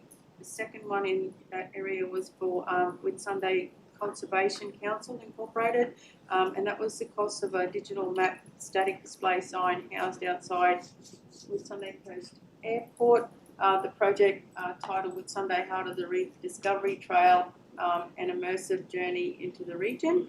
And the last 2 were in the Proserpine area. So it was the Proserpine Whitsunday Junior Rugby League Club Incorporated. The costs of the purchase of 4 portable 6 metre by 3 metre shelters to provide adequate shelters for players, volunteers and spectators during training, game days and annual carnivals. And last is Whitsunday Catchment Landcare Incorporated, and that was the costs of the refurbishment of the 3-room portable building. This will enable Whitsunday Catchment Landcare to maintain safety and comfort of the public, staff and volunteers using the nursery. The applications total requests were 51,984, but some of those were reduced back a little, Mr. Mayor, to they didn't sort of cover what part of it was, so and the total was 49,484. Thank you, councillors. Any questions for the Director? Probably just briefly. Thank you, Mr. Mayor. Thanks, Director Julie. It's a great example of what we do to help our community groups here. We did change the budget this year. I saw only 1 requested over the $7,500. Yes. Yep. This obviously still allows these projects to go ahead and there. The other thing, just while I've got the floor, I know I've touched on this before. I've spoken to some of the people that put in this round's applications. I don't believe guidelines have to come to the table, but we are still saying that documents that must be submitted is at least 2 written quotations on any external services or purchases required to deliver the project. If somebody wants a $10 thing, they've got to go and get 2 quotes on it. It's already difficult with tradies, but I can understand that. The one thing I would say is I don't believe it has to come to the table for us to amend that guideline to put in some sort of dollar figure that you only need 2 quotes over a certain amount. So we can allow, you know, the number of hours it took for some of these groups to go out and get 2 quotes on every item they needed for one of these projects. They said in volunteer hours it cost them over $1,000.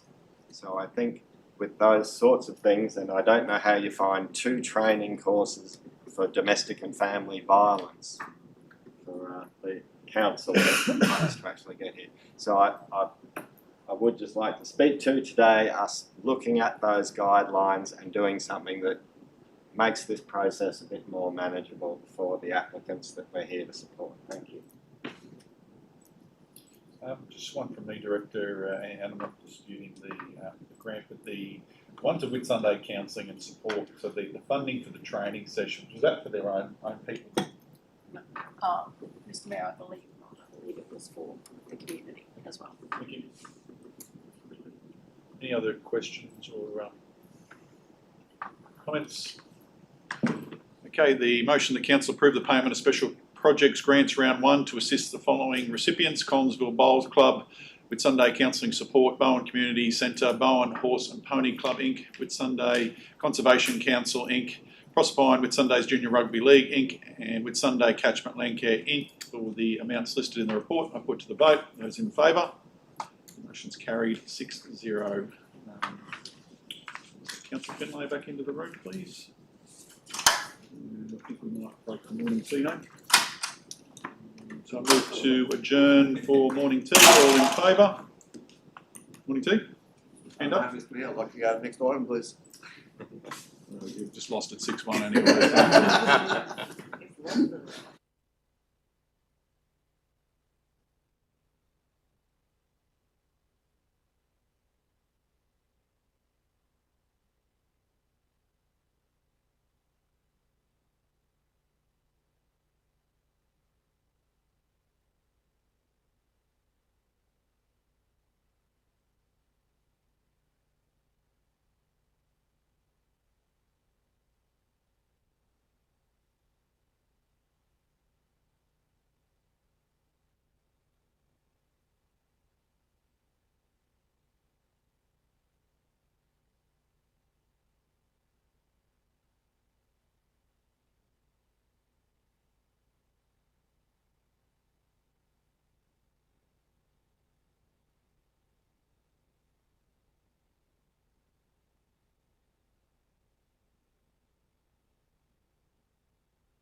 Right, everyone, welcome back. Before we get back into the meeting, we've got another presentation today, being a trainee completion presentation.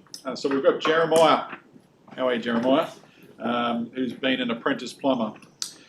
Jeremiah completed his plumbing apprenticeship with the Southern Networks team and has successfully obtained a network plumber's role in Collinsville with council. Jeremiah has been a standout apprentice over the last 4 years and has been a fantastic role model for other apprentices on how it should be done.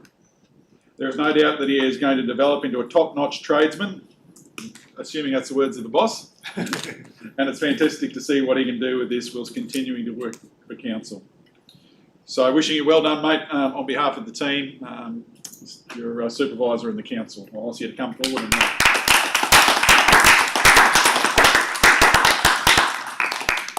keep that one clean. No one blocking pipes. Well done, mate. Appreciate it. Congratulations, though. Cheers. Did you want to get another? Yep. You want to jump in, boss? Yep. Come on. Who's the boss? Who signed him off? Yeah, that's his best friend at work, so. Yeah.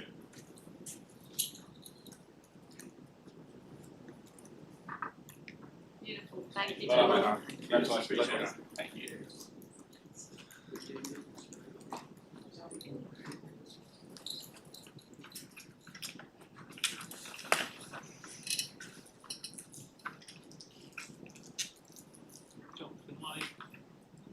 No, where is John? Yeah, he's just come back from an interview. I think he went to the toilet on the way.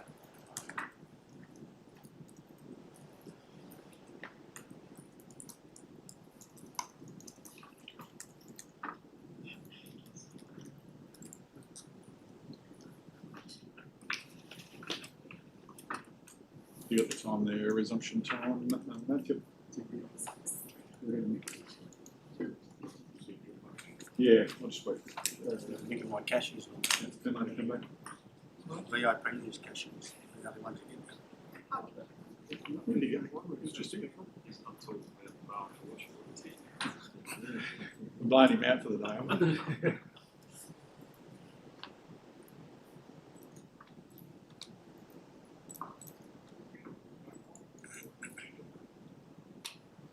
He's not out there talking to someone about Bowen, is he? Probably. He can talk underwater.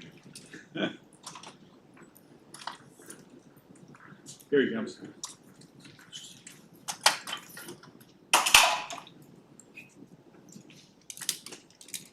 See, Clay, you've ruined the culture now. You turned up late now. He's going to turn up late. Welcome back, Councillor Finlay. Thank you, Mr. Mayor. We've resumed the meeting. So we're just going to move back to, I think it was 4.2 where we were from earlier. So I'll move a procedural motion to lift 4.2 from the table. All those in favour? The motion's carried unanimously. So that was the procedural. So we've got the refusal there. So we're going to move the refusal, Councillor Clifford. Second, Councillor Bowman. Would you like to read it out for us, Councillor Clifford?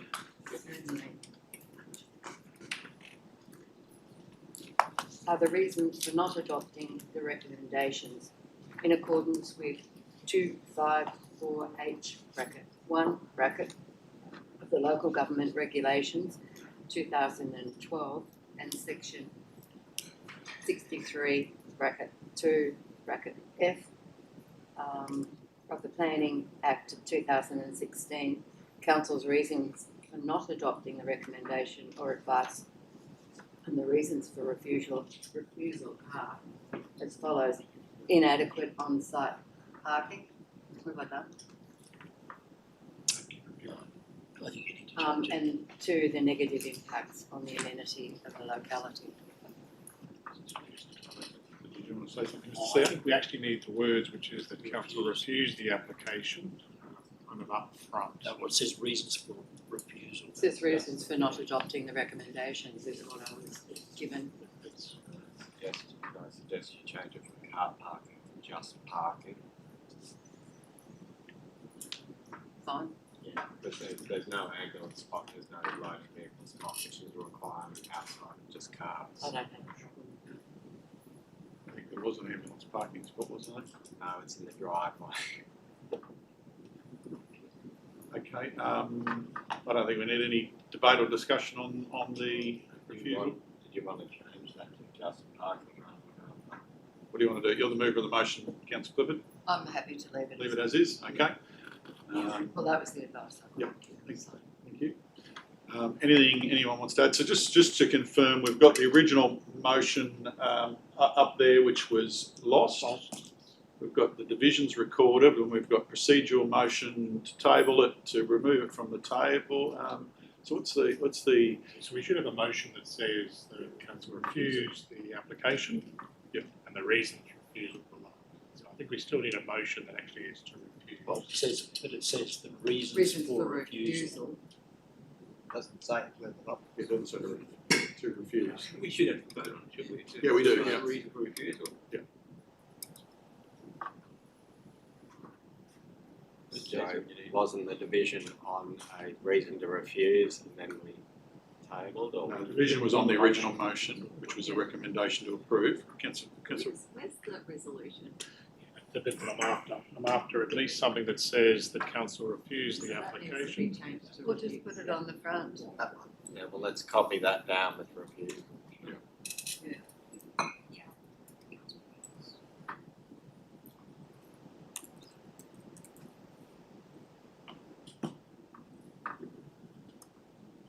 Put a space in there for us, Matt, just between that and the, Where the red line is beach and then. yeah. That's it. Start a new, put it on a new line. After early beach, yeah. Return after beach. Comfortable with that?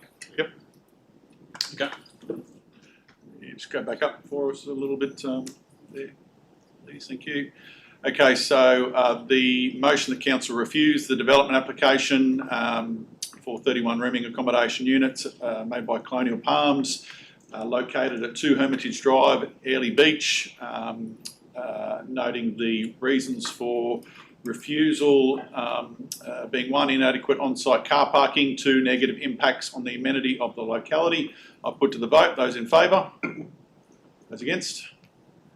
The motion is carried 4-3. Yep. Well, we've got a division there already. You want to repeat the division? I'm more than happy to. So, yep, we'll repeat the division. So it's just probably just flipping it there, Mads.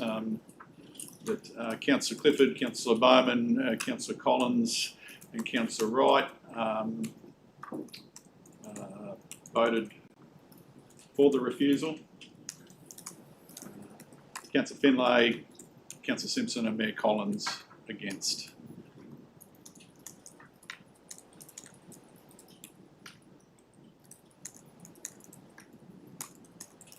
Everyone happy with that? No. No. I'm up to top. Yeah, Councillor Collins up the top. Right. Yeah. No.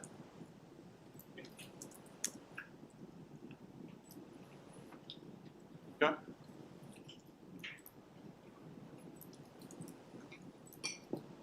Everyone happy with that? Okay.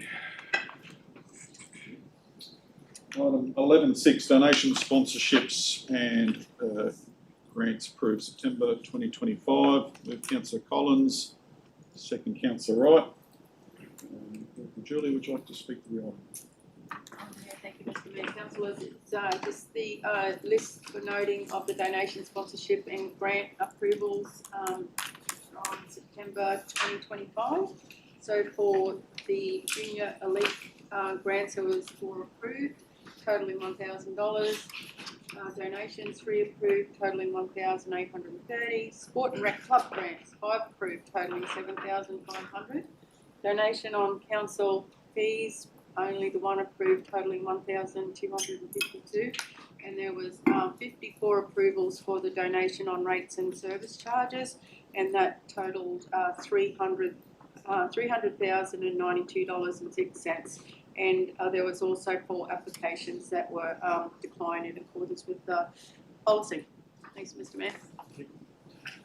discussion on the report? Councillor Fenway. Yeah, thanks, Mr. Mayor. This report really shows how much the council is supporting our community organisations and other people within our region. It's great to be able to support that. One of the things I'd like to note, and it's not this discussion, but when we do review the policy, is about the Organisation Technology Council receiving information, actually in their financial books. I know that's an accounting term, but I think from the rates point of view, in the organisations I'm involved with, we actually show the rates donation as a figure, and we show the full amount of rates. And it's just the acknowledgement of what the council does to support the organisations. But all the rooms there, we support the recommendation. Any other discussion on the item? Okay, the motion that council note the financial support for junior elite athletes, donation applications, sport and rec club grants, council fees and rates and service charge donations to, as per the report, I put to the vote. Those in favour? Motion is carried unanimously. Item 11.7, future electoral arrangements. Mr. Mayor, just clarification a little bit before we do put this in the vote. Can we just, can the CEO explain what option number 2 here is really what that is about?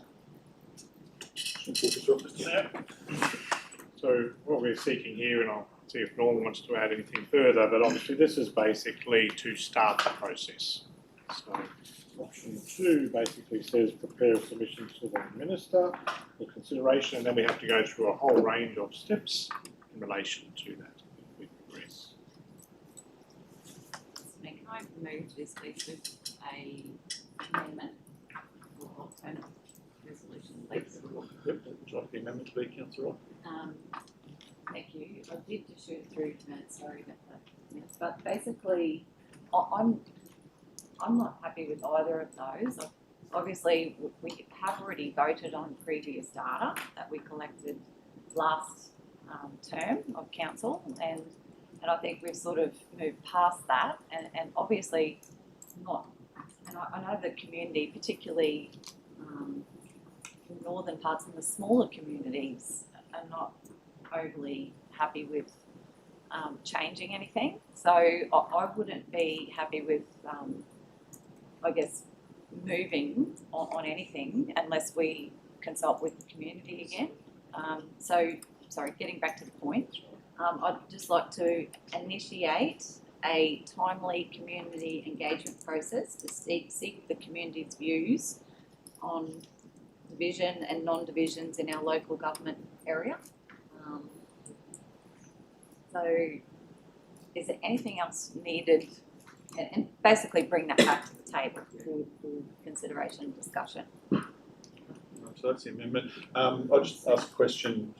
Could maybe Norm or Warren just clarify under the legislation the process and the timeframes? I think is probably just what I'm looking to understand. Essentially, the Minister is the only one who can refer the matter to the Change Commission. And you can't, so we need to go to the Minister and convince him that there's sufficient reasons to go to the Change Commission. The Change Commission then has a look at the documentation we have and then assesses whether that's sufficient for them to then assess our application and make the change.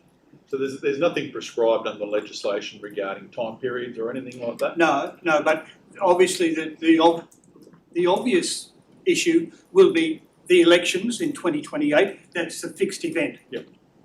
The Electoral Commission normally need about 12 months to look at those boundary changes. Yep. So my thinking is we need to be at the Electoral Commission or the Change Commission 2 years before the actual change comes to effect. However, having said that, if we're going to be undivided, that's a lot less complicated than if we were going from undivided to divided or changing the divisional structure to 3 divisions of 2 councillors or 2 divisions of of 3 or whatever other combination might like. So I think going undivided is a much easier path than it would be to go the other way. But, you know, that's obviously a decision for the council as to whether you feel that the advantages outweigh the disadvantages for that process. You know? I really was looking more as anything that says this is the final date you've got to have all your consultation and stuff like that done by. But to me, like, yeah, we're 2.5 years out from the next local government election, so it would be reasonable to think that there's enough time to have a proper look at it. And that was all I was seeing. Okay. So just regarding the amendment, anyone, we've got a mover in Councillor Wright, seconder Councillor Finlay. Yep. Would any like to speak to the matter? I'll let you go, Councillor Wright, first. Speak to this, please, Mr. Mayor. Thank you through the chair. Yeah, probably. I'm really not in favour of doing anything. I think, yeah, and I've said this before. I think there will come a time where someone will make that decision for us, higher above us. But if we have to do something, like I'd rather go out to the community and see what their views are. But there is a little bit of angst in the community just from what was advertised online this week. So yeah, I am interested to see what the views of the community are when it comes back to the table. Particularly noting in the report to Norm, I noticed it was probably about this time last term that we did this process and we ran out of time then. And it's saying in March 2022, off the top of my head, I think we May decided 2022 was a decision to bring it back again in the next term. The council decision. Yeah, but did we decide in a meeting that we'd sort of run out of time? So, and I guess the feedback that we received wasn't because it was so rushed. The feedback that we'd received, it just wasn't enough to make a decision on. So I just hope we're not at a point where we are pushing it again, if that's the way that we want to go. So I think that there was the prior resolution specifically mentioned the change over the mayor or something like that. That was the reason for. He's been accepted to the. So the resolution was to defer any review of electoral arrangements for the local government area until after the 2024 quadrennial election due to uncertainty in regards to the position of mayor of Whitsunday Regional Council. We had an acting mayor at the time. Was that, Mr. Mayor, at the time that Andrew Wilcox was running for federal parliament? Wilcox accepted it in May, I think, that the thing is. So that was the prior resolution. So speaking to the amended motion, Councillor Finlay, would you like to say something? Yep. Yeah, Mr. Mayor, fully support Councillor Michelle's motion. The only thing I would say is because we're going to go out there, let's put sort of like all the cards on the table. I mean, there's probably 3 options here. One is stay as we are for the 6, right? No change. One is no divisions. But then there's also the hybrid model where possibly 2 divisions with multi-member divisions. You know, I just think if we're going to go out there and do all this, let's put all 3 scenarios in the case and with the pros and cons of each one and see what the response is. Is that an option, a hybrid model? Too much history. It is an option. I guess this is the reason we're doing this, because we want to go, well, Undivided and yeah, divided. I just, to me it's sort of it's either one or the other, yeah. To me, you're going to go that way, and I don't want to be the one to suggest it, but you're almost saying amalgamate, de-amalgamate. Yeah, aren't you? it's So- simple. Might as well put de-amalgamation in the list. Mr. Mayor might have a bit of Division 5 in one part of the. Okay. So speak to the. I'll speak to the motion. I'll support this motion because we've just been through with Councillor Collins to that 2022 consultation that became out of date. So I question about saying what's the amount of people. You know, people are forced to come and vote for us and under threat of fine, and still not everybody shows up. But 463 submissions was a significant amount of feedback for council. It's the most I ever remember at the time, and I think it is only the Dingo Beach swimming nets that has surpassed that number outside of high-rise, of course. But that is a significant amount, and we make decisions around this. We made a decision on a corporate plan over 91 submissions. So I support going out for a fresh change. That's my key thing is here. I'm happy to support the amendment and we go out to the public. My only question would be is if we're not listening to the public from the previous submission, are we doing all this for no reason? And could we just vote now? Or are we actually seeking, because the last time over 60% want to go undivided and the councillors didn't support the majority of the community on the back of that consultation. So that's probably my question is, are we going out and investing a large amount of time to seek the community consultation and then push that aside anyway? It would seem like a failed exercise. Mr Mayor, if I could. Yep. Just my focus is that we want fair and effective representation for the community, and that's the issue. And there's always more than one way to scramble an egg. But the focus is a fair and effective representation for the community. Councillor Simpson. Speak against the motion. I voted for this back some 3 years ago, roughly, to go out to the public and potentially be undivided. We heard from members of the public this morning expressing concerns about our the process, putting submissions in, falling on deaf ears and their frustrations. And here we have like Councillor Clay said, a significant number of people put submissions in 3 years ago, and pretty much fallen on deaf ears.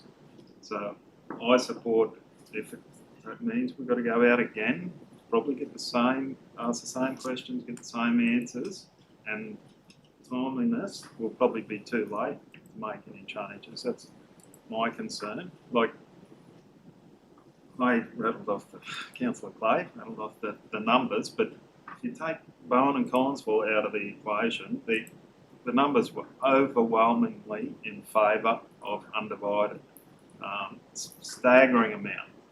So that's where I'm at. I worry that, we put this motion in place back in 2022 to readdress it in the next term, and here we are almost halfway through the term. So I think it should be a priority to do it. If the public want change, we need to go out there and try and address it if we can. The Minister might say, no, sorry, but we don't want change, but I think we should give it that chance. Councillor Simpson. Councillor Collins. Just in regard to the 463 submissions, mate, I probably took double phone calls and that for Wilson's Beach and the RV park. Listen, as Norm just said, fair representation. Okay, we go undivided, and in the off chance we get 6 people from Early Beach, or Collinsville, or Bowen, are they going to hop in the car on a Sunday and drive over 6-inch corrugation on Gunyara Road to check the complaints? If half of them wouldn't even know where it was, actually, but anyway. We had all these issues before the boundaries were redone. We had issues with at the time, the councillor from Division 4 lived in Collinsville, and Division 4 took in Leafy Brook right out here to the O'Connell River. So, and the complaint back then was they never saw the person, Also, if someone around this table can actually tell me what benefit it is having an undivided council, is it going to make any difference to the ratepayers? Is it going to make a difference to the residents? Yeah. Also, we just had to look down the road, Ridge Point. They're neglected. They're absolutely shit on by the Kai Council. They're quite a few of them. Or wish the hell we were in Whitsunday Regional Council when we did the rock wall at Conway. All the Ridge Point residents were in tears coming in to see me. Because they can't get anything done on their beach down there. The beach is still washed away. So you've got to look at the fair representation. I honestly believe the only way to do it is through divided members. So. Councillor Collins. Anyone want to speak to it? Councillor Bunn, make it quick. You've already. Yeah, yep, I will. I thought we were discussing the amendment, but if we're talking about that. There are a few questions. We are discussing the amendment. Yeah. It is. So, It's technical, Mr. Mayor, not an amendment. Well, Never it's moved a, the first it's, one. yes, It's a true. motion. It's a new motion. So, alternate. So we. I think the results do speak, which Councillor Simpson touched on. There's two areas, Bowen and Collinsville, that spoke out against this. We are bound, whether we're in divisions or not, to make our decisions based on the community interest for the whole local government area. And you say you don't get representation without having one divisional councillor, but Councillor Wright does 20,000 square kilometres and I do about 2 square kilometres. So, you know, how is that fair? And I do go out and drive the country roads. I've got a booking to do it with somebody shortly. But this is the thing, that right now, the decisions we make round this table are only relative to us on election day within our own division. If 4 councillors voted against the Bowen foreshore plan, come election day, the people of Bowen have no choice over voting for us if we vote against them. If we vote against the RV park for Proserpine, it's only Councillor Collins who faces that. We currently get, as members of the public, we only get to vote for 1 councillor, but 6 councillors get to vote on what happens to us. An undivided council allows people to vote for 6 councillors, have their say on all of them, and when you come down to vote numbers, let me just break it down.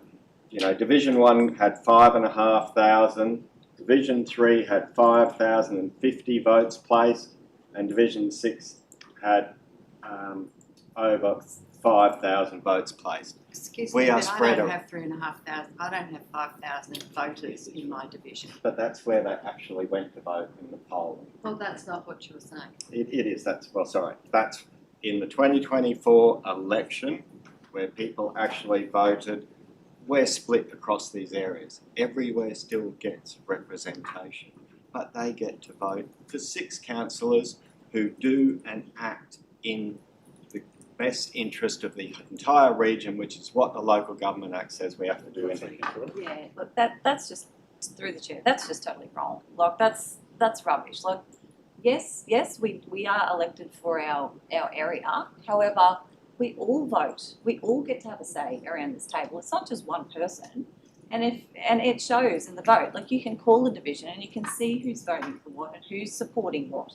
So I think that's wrong. We are for the whole region as it stands right now, regardless of what comes in or what changes. We are for everyone. Thank you, Mayor. I'd just like to support Councillor Wright there. I cannot remember a single time, apart from High Rise, where the wishes of the divisional councillor were overridden. And I think we all work the best we can for everybody, regardless of where it is, whether it's out of Mount Coolin or wherever. I just touch on a point. Yeah, I want to speak first, Councillor Bowman. Look, it's obviously a difficult conversation for me because I'm already undivided and already represent the whole region. Look, I'm supporting the alternate resolution there. I think there's significant grounds there to go back after three years to go and engage with the community again. I guess the consultation is quite an interesting summary one. If it was a referendum, it would be you'd be going straight through, you know. So I think it is important that we engage with the community again to see where they're at. There has been some significant changes in the last 3 years. You know, I think from my perspective, you know, I probably need a bit more time to have a look at the for and against. You know, I take some of the points here, but I do see some very divisional thinking from time to time. I see some decisions that I feel come out that are directly, you know, aimed at another particular area. But I also recognise that there are benefits in having, you know, that distribution of representation right across the region, noting that, you know, look, we've got councillors past and present that don't actually live in their division. So I think having that that spread is possible, but you know, I really want to know what the community thinks on this particular issue before I go any further. So Councillor Bowman, you've already spoken to this issue twice.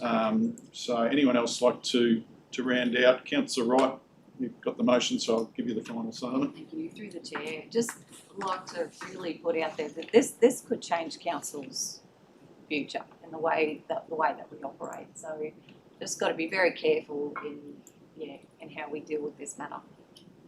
Councillor Wright.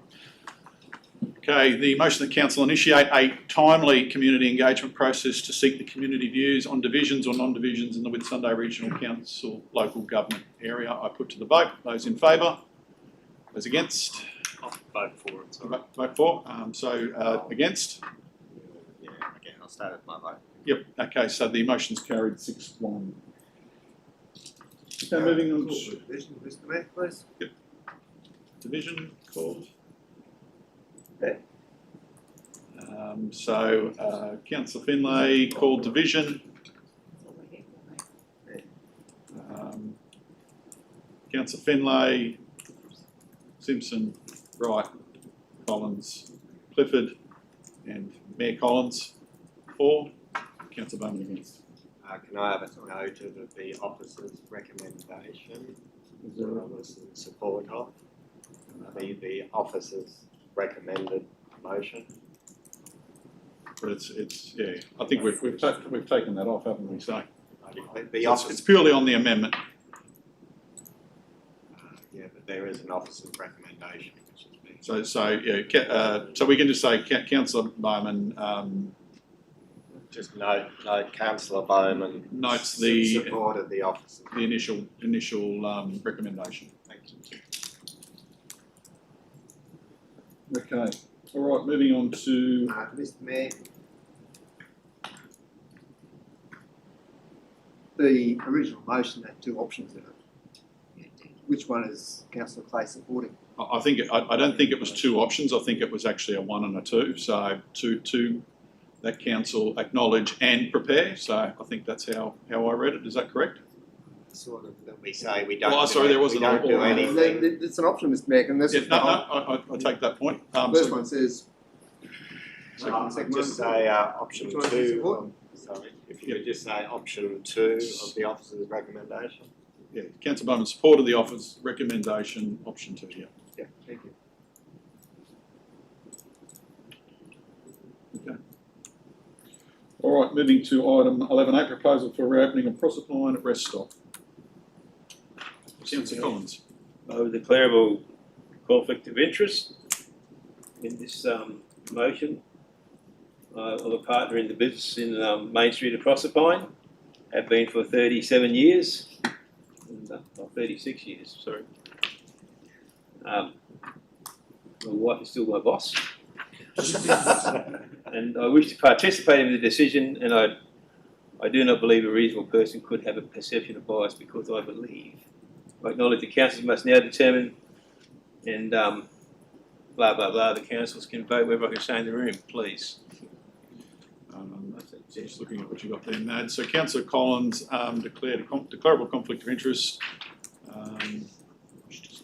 and requested to remain in the chamber. So we'll put that to the vote. Do we need a motion? We need a motion from Yeah. someone. Yep. Happy to move. Yep. Councillor Wright will move. What do you It stays in the room. It's gone from the screen. So the motion is Councillor Wright has moved to allow Councillor Collins to remain in the room for the duration of the report. Point of order, should we suggest that there's not a perceived conflict of interest in the situation if he stays in the room? Excuse me, Mr Mayor, but I don't believe he has any more of a conflict of interest than someone that lives on a road that's going to be graded. Yeah. Okay. This is his judgment to make at the end of the day, and what we're voting on is that he's declared it, and Councillor Wright has moved to allow him to stay in the room. I understand that you've got other thoughts there, but that's what's there at the moment. Can I just add something? Yep, certainly. I was pointed in the direction of the Office of Independent Assessors app by law. I went through the whole process and it came up as a declarable conflict. Not a perceived conflict, it came up declarable conflict. I wrote in that I was going to be staying in the room and the councillors were going to be voting on me. Yep. I'm happy with that. Okay, everyone's happy to vote, procedural? What do we need, a seconder? Yeah. Yeah, we'll take a seconder just in case. Second, Councillor Clifford.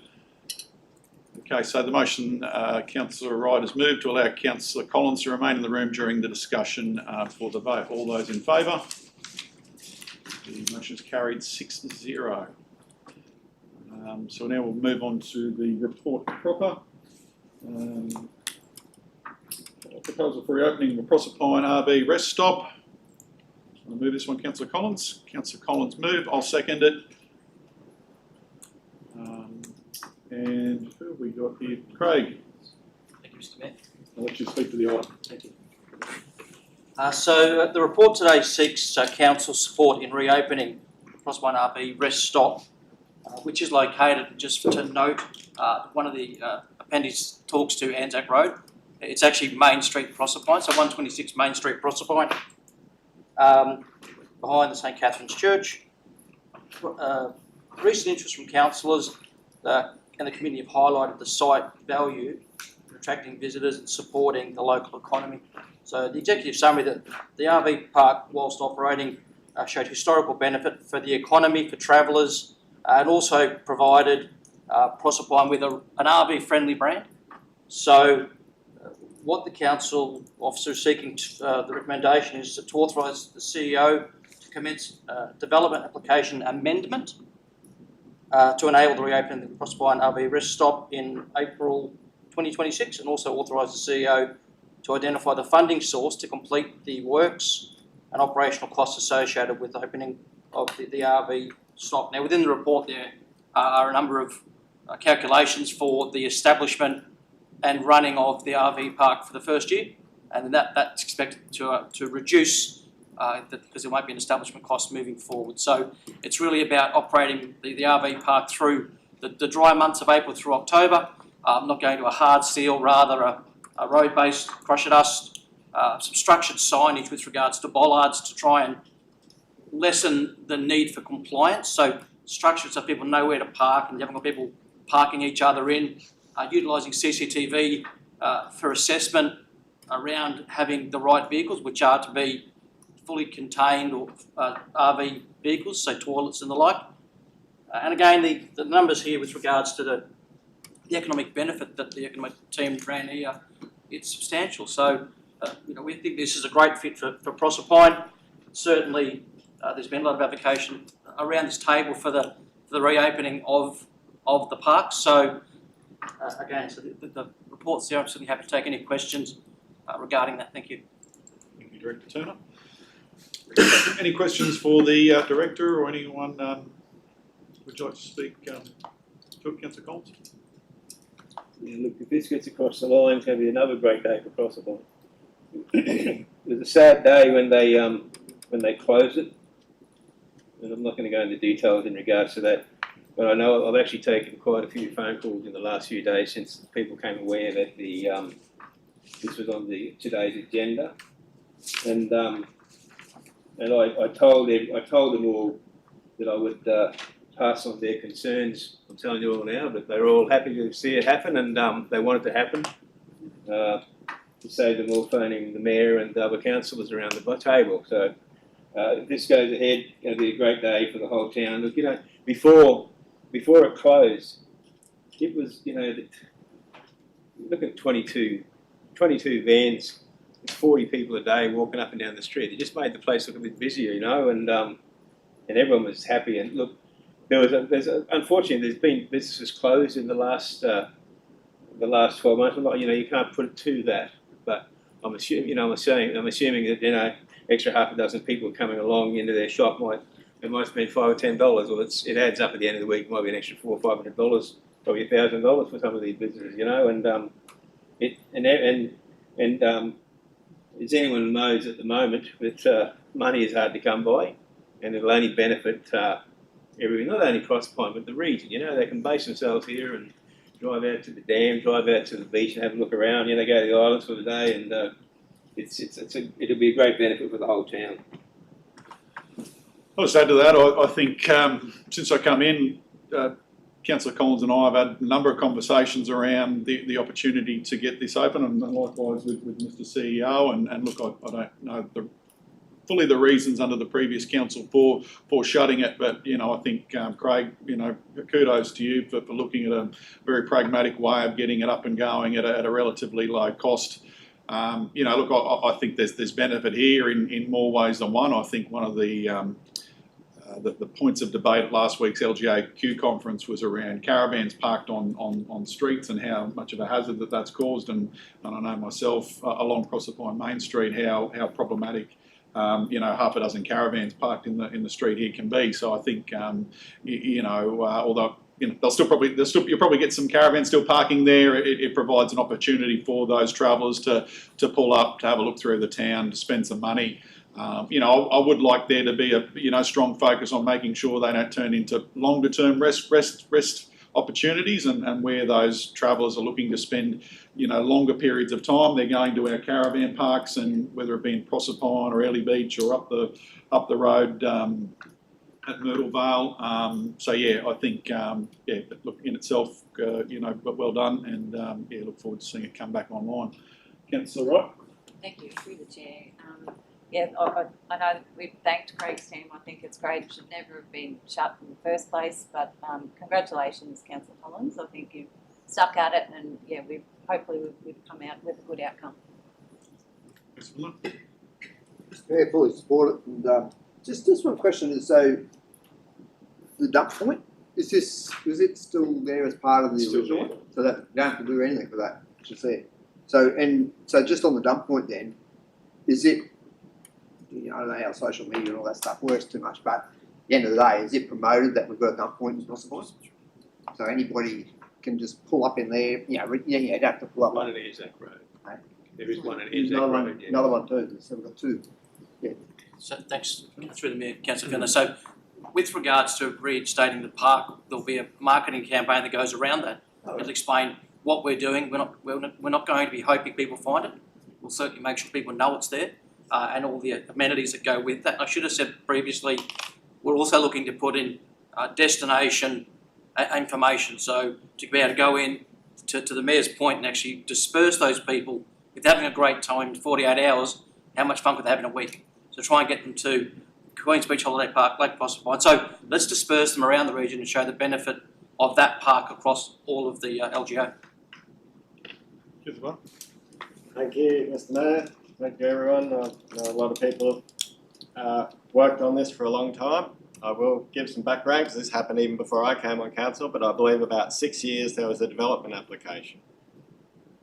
I think we're all supportive of seeing the benefit of Proserpine, but if there was $1 million bill on this decision today, that would make it a lot more difficult for me. And that's where we were before. We're talking about consultation 3 years out of date. There was a report that had a $600,000 figure before the COVID price increases of what compliance with that existing approval would cost the ratepayer. That made it a very difficult decision. I'm very happy to support what's here today, which is finding the outcomes we want for Proserpine without a cost burden that we want to put onto ratepayers for something that we're giving away for free. I'd also speak to the importance of that cross-advertising. For the holiday parks, I think your example map there does need some work, but I think we need QR codes on there that take you straight to the holiday parks. So, yeah. But as I'm saying is, this can draw people into Proserpine, this can get people to stop in the region, and then we need to use that opportunity to show the benefits of staying and also revisiting. My other thing to touch on this is about the Chamber of Commerce recently did their consultation on this. I think that's important to note that they reached out to the businesses here, and that they got, over 68% of businesses said they were affected by the closures, and over 70% say what would also help here is another tourist information booth. So we all know Proserpine is the one population centre that as yet hasn't gone through the master planning process. I think I've been talking about this for a long time.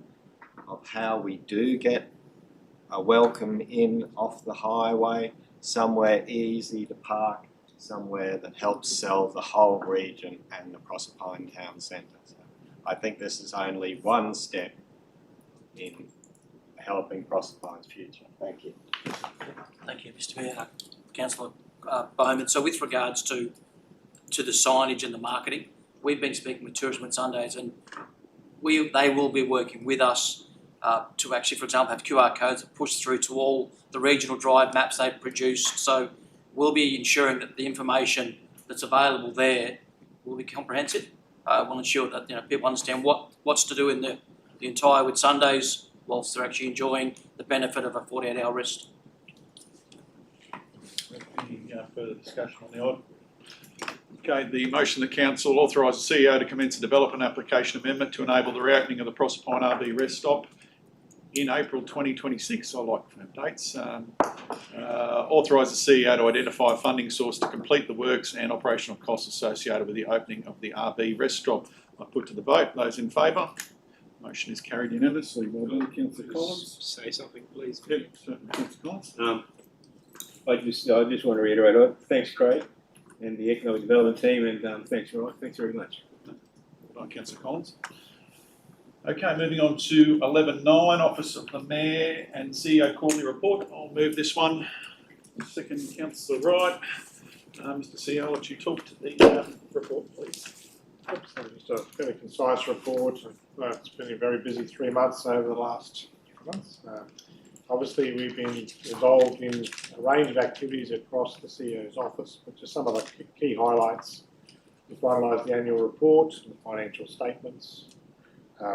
We've been doing a lot of work in relation to our advocacy, particularly in relation to Olympic Games sailings, and also building our region and working with the state government in relation to the funding components. We had the Early Beach Master Plan, which has been out for consultation and going to a whole range of commentary in relation to that.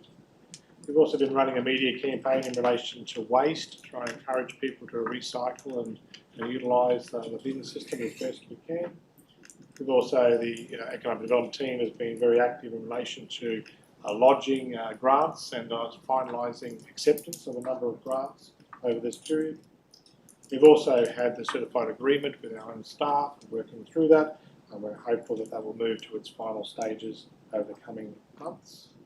We've also started a bit more of a focus in relation to internal comms to make sure that our staff are aware of what's actually going on, and they get asked lots of questions at barbecues on weekends. So we're trying to ensure that they're aware of what actually council is doing in relation to that through a series of videos, use of our internal comms opportunity on the landing, and just working with a range of our staff to do. That's some of the things we've been working on during the Mr. CEO. Anyone else like to ask any questions around the quarterly report? Just the PEC in there is mentioned. I know it's one we had a strong focus on its performance through the budget process. What we're hoping to achieve. I'm not after some specifics, but could you just give me I don't know, is this more you, Director Wright, or I just I'm only focused on it because it was in there. Just a performance update. How's it going? Are we hitting what we're achieving? What we're hoping to achieve there? Thanks, Mr. Mayor. Councillors, yes, we believe so. We find that we are getting far more. We're not paying for shows. Okay, shows are coming to us, and so they pay to be at the PEC, which is great. Just increasing, the numbers are increasing all the time, and they're actually falling now. We're not chasing around anymore, so we're definitely Brett's got the word out there, and just the sheer attendance is much better as well. Yeah. Very good. So we'll know at the end of the year. Can't really say halfway through because the year changes with cinema and events and that, and functions and that type of thing. Any other questions? Councillor Ross? Councillor Ross? Councillor Clifford? On the other one. through you to Director Julius, have we had any thoughts about when we have big events on, you know, or a premiere or whatever, talking to transit and having a bus? That happens now. Does it? Well, it's Yeah. not very well advertised. So, Mr. Mayor, it's just dependent on what it is and whether we think that it's not going to cost us. Okay, everything that we're doing there is trying to reduce the cost to the organisation and the cost onto either the the function or the event people or whatever. But we have, Brett is in talks with constantly with the buses and transit and that type of thing, as well as just simple as meal deals in the street and all that type of thing as well. Cool. Thank you. Yeah, look, I guess I'll add some context to a few things here. It has been a busy quarter there in question. Really want to congratulate the CEO, the department, but also the whole organisation on sometimes it feels like you're treading water, but there are things that are being achieved, and I think we've seen today, obviously, that master planning work start to come to fruition and be finalised, and hopefully we've got more of that coming over the next 3 to 6 months. Obviously, done quite well in the grant space over the period. Advocacy seems to be ticking along. The Olympic stuff's there mentioned, I guess, as a point of update. I was lucky enough to be appointed to the host mayors advisory group last week with about half a dozen other mayors. So, I think it's really fundamentally about making sure that we are able to get the investment into our regions as part of this big statewide activity, and making sure that we can get whatever opportunities are there for us to benefit from, we're able to get them. So also just point out there, quite a bit in that's education space. We've signed the MOU with James Cook University, and then on Monday we did it with Central Queensland University as well. I think really through those conversations really spoken strongly to the opportunities, particularly for what eventually will be our young people to undertake study in our region, and that's something I'm quite passionate about, so that when kids leave school, as many of them are at the moment with their graduations and things like that they do have an option that involves staying in our region to study further education. So just commend the team on their work and keep going forward. Anything else anyone like to add? Okay, the motion that Council receive the Office of the Mayor and CEO's quarterly report for July to September 2025. I put to the vote. Those in favour? The motion's carried unanimously. Okay, moving on to item 11.10, the Corporate Services quarterly report. Move Councillor Collins, second Councillor Finlay. Acting Director Shuttlewood, would you like to speak? Thank you, Mr. Mayor. As the Manager of Finance walks in, I suppose the Corporate Services Department had a fairly busy quarter for the year, particularly in the finance area. As the CEO mentioned, the audited financial statements did come down. Was probably the major accomplishment of the department, but also to the first issue of rates for the year has been quite heavy for the team itself, and actually getting those out and actually going through the process of going through them. Sitting next to the Manager of Finance is the Manager of Governance, has recently commenced in that same period. So having Norm back into the department has been quite welcome, and actually having him getting into the department and keep things going. As well too, there's been a significant amount of contracts been issued from the capital delivery team as well as our operational departments which have gone out. That's a primary focus for the team, and actually continuing to try and keep up with the demand for the capital team, as well as resourcing the procurement team as well too to support those. Our IT team has also too is upgrading our records system, which is probably a primary really key activity for our department, making sure that is running and going well. There's been a few spikes in our requests from the public. You'll see public amenities a lot. That actually often occurs in our departments. That's typically due to high visitor numbers to those areas. So as assets get consumed, particularly public amenities, they're things that actually do get used, and we do see a lot of spikes in those areas. There's been and also to quite a lot of spike in property transfers as well too, which is obviously seen in the rating area, which is quite good to see. So it means the sales are still going, and that's on trend. A lot of planning has occurred for upgrades for some public amenities we have in the region, Dingo Beach, Collinsville, Horseshoe Bay and Airlie Beach as well too. So a lot of planning is going at the moment to actually have those works underway. So there's quite a lot of work happening in the background, and then you'll see something tap the ground. And probably the other one, which is quite public, is after about 18 months of negotiating with the Australian Mint, we've had the Aussie Big Things coin be released for Amigo. So that was quite an interesting process first for me, but it's good to see it come to fruition of quite a good outcome. So thank you, Mr. Mayor. Any questions around Councillor Cunningham? Mr. just I just noticed in the procurement and with out to the tender for the Council Community Hub construction, it's closed. I'm just wondering, is there any timelines on the process or the approval process of building the tender? Mr. Mayor, yeah, correct. It can actually close. I am aware the team has full assessment. I believe they are nearing their assessment. I can't give an exact time or how long it will take to actually come to award, but that process I'll say is well in hand, and I'll say in progress quite well following up on what I had yesterday about the process. So I think you'll see a result quite soon.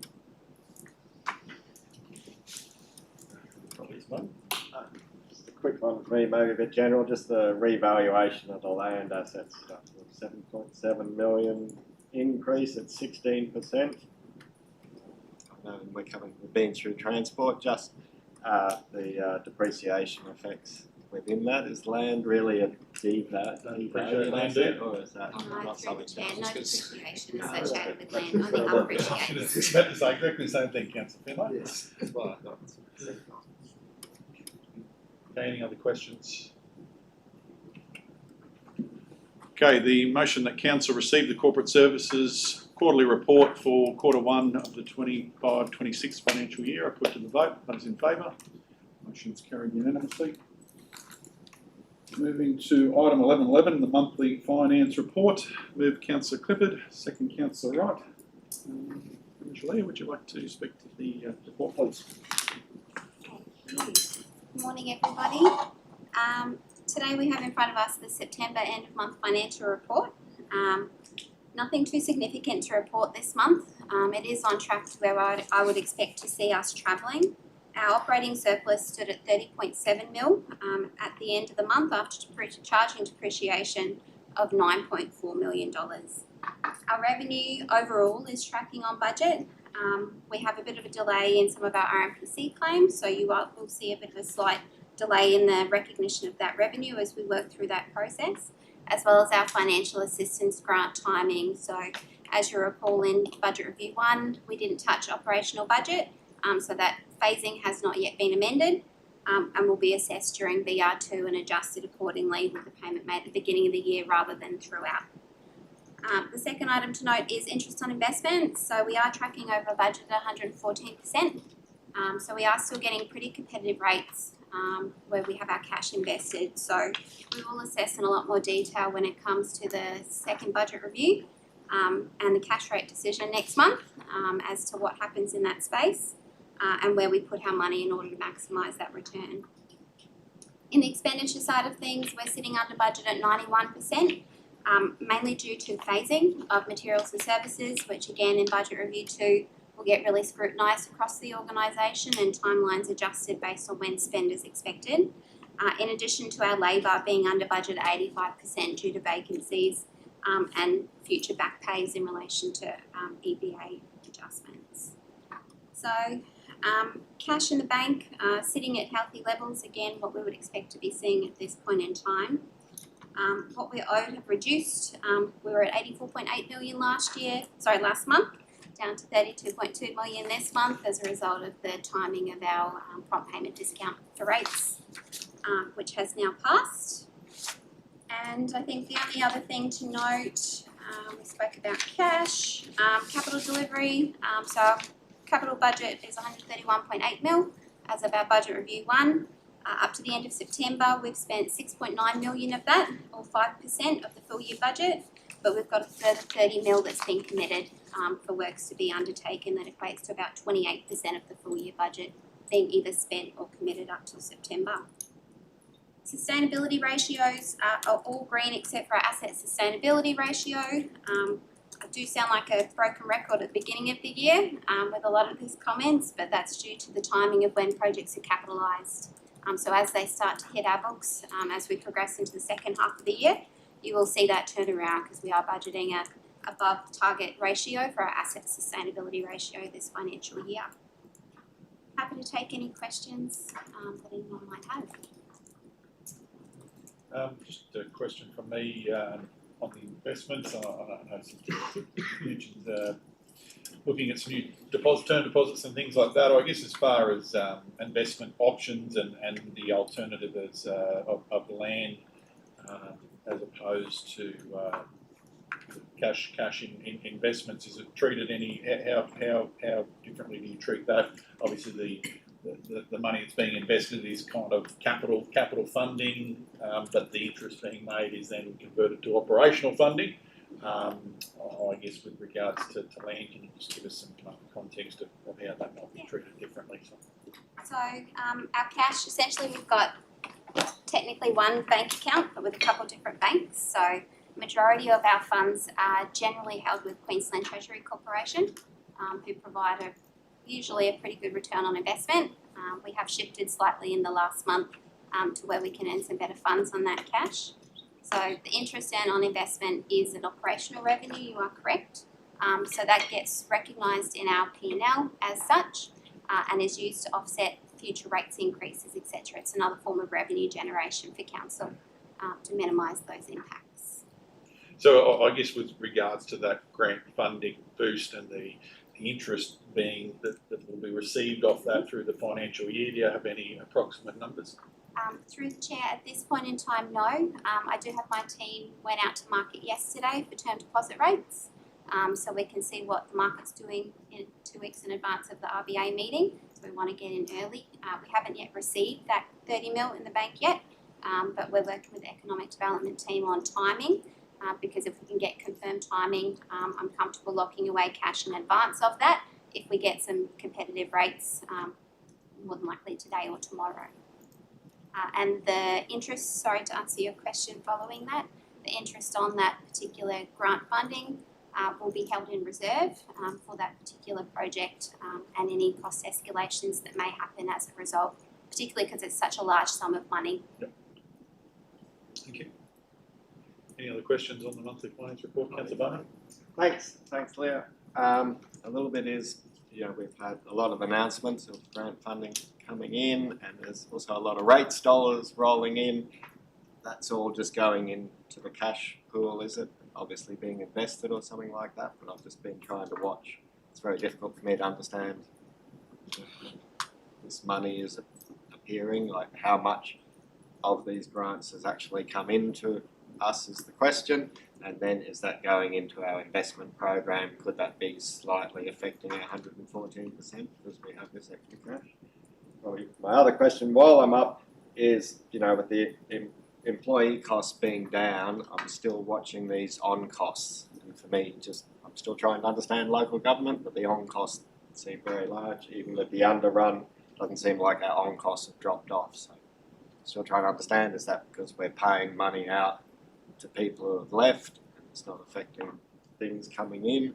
But just to reiterate again, I'm still trying to understand why we carry such high on costs, and even when we're running at 85% of the costs. Thank you for your questions through the chair.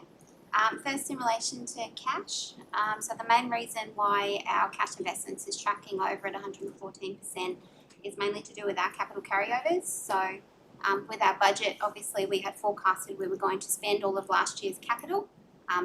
Within that financial year, we had a large portion of carryover that came in through Budget Review 1. So as such, we've got the monies in the bank ready to undertake those works, but it hasn't yet left the bank for some of it. So that's the main driver for interest being higher at this point in time. We do have grant funding that's come in exception to that 30 mil that hasn't yet hit our bank account, which is pretty standard. Like, we do get a range of different capital and operational grants, and the timing does vary depending on grant deeds and the milestones set within those grant fundings as well. In relation to on-costs, so the on-cost figure that you see in that bar graph relates to on-cost recovery. So throughout the year, we need to recover from essentially an accounting treatment for leave, essentially work cover, etc. across the organisation. So that is transposed through the on-cost recovery. We do tend to see a bit of a difference at the beginning of the year as we're recovering a lot more. We see most of our public holidays at the beginning of the calendar year, so that's when a lot of the expense then hits. So we've got to recoup throughout the whole year to be able to cater for those kind of bumper parts of the year where we're seeing lots of leave being taken and lots of public holidays happening. Hopefully that provides a bit more of an explanation. Thanks, Mr. Mayor. Obviously happy to support the financials as a business overall. And, I do request that we do get a quarterly reports on our business activity reports as well in the format that we discussed. That's going to be part of the formal council meeting or just thinking about the council's information. I do request that, please. Through the chair, yes, noted. We have developed a reporting matrix, which we're having conversations with the CEO on this week to get guidance on what approach we take and how we manage that, but confirming that that will come through council in some form. Any other questions or comments regarding the monthly finance report? Okay, the motion the council received the monthly financial report, including unaudited financial statements for the period ended 30th of September 2025. I've put to the vote. Those in favour? Motion's carried unanimously. Thank you. Thank you, Leah. Okay, we're tracking for time. 11:52. All right, so we've got confidential business at item 12 now. Yes. Yep. So any conflicts of interest before we go into confidential need to be declared before we go into confidential business. Yeah, I'm going to prescribe conflict of interest in item 12.2. And you'll leave the room for item 12.2, but in for all the other ones. So, so can I have a move Councillor Wright, second Councillor Clifford. The council close the meeting to the public at 11:53 a.m. in accordance with section 254J of the Local Government Regulations 2012 to close meetings for the purpose of discussing the following items and the reasons for going into a closed session. Item 12.1, donation on rates and services, donation on rates and charges for non-profit organisations policy review. Item 12.2, donation on rates and services, applications to be reviewed. Item 12.3, water charges assessment. And item 12.4, request for a lease extension, Shute Harbour. I'll put that to the vote. Those in favour? Item is carried unanimously.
bring it back.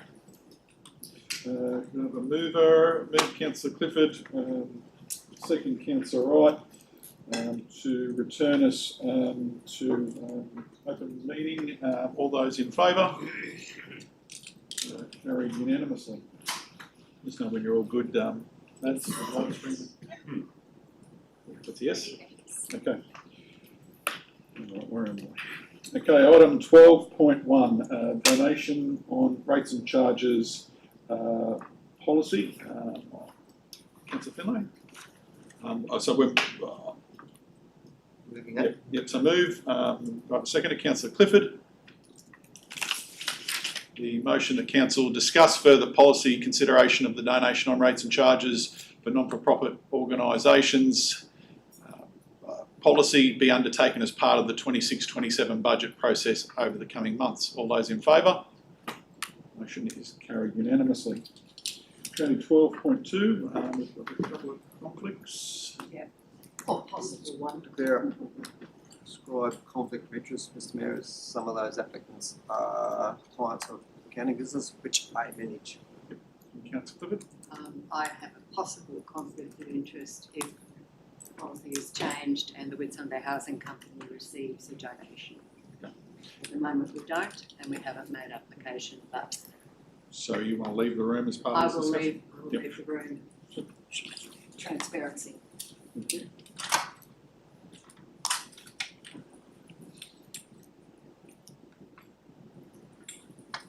Okay. Councillor Wright? Move to approve, please. So Councillor Wright moves to approve. I'll second that one.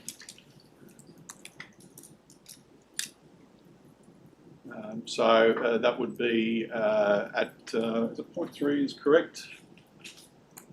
Point 1? Is it? Yep. Yeah, my eyes failing me here. No, so it would be at point 1. Approve the requests for review for approval. Is that? Yes, that's right. Yeah, for approve. Yeah.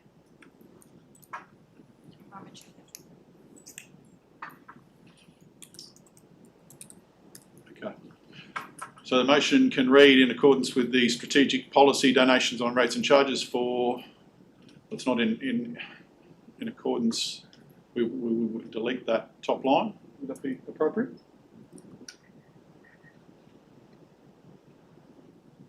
In conflict. So? How about changing in accordance to in conflict? I would just delete the top line. Yeah, in accordance to, and that bottom line below that. Yeah, just leave that, council. Yep. Yep. So donations on rates and charges for not-for-profit organisations adopted on 18th of June 2025. The council approved the requests as per the report. Endorse the application of the prompt payment discount policy and endorse the application of the rates and charges recovery policy. Does that all sound okay?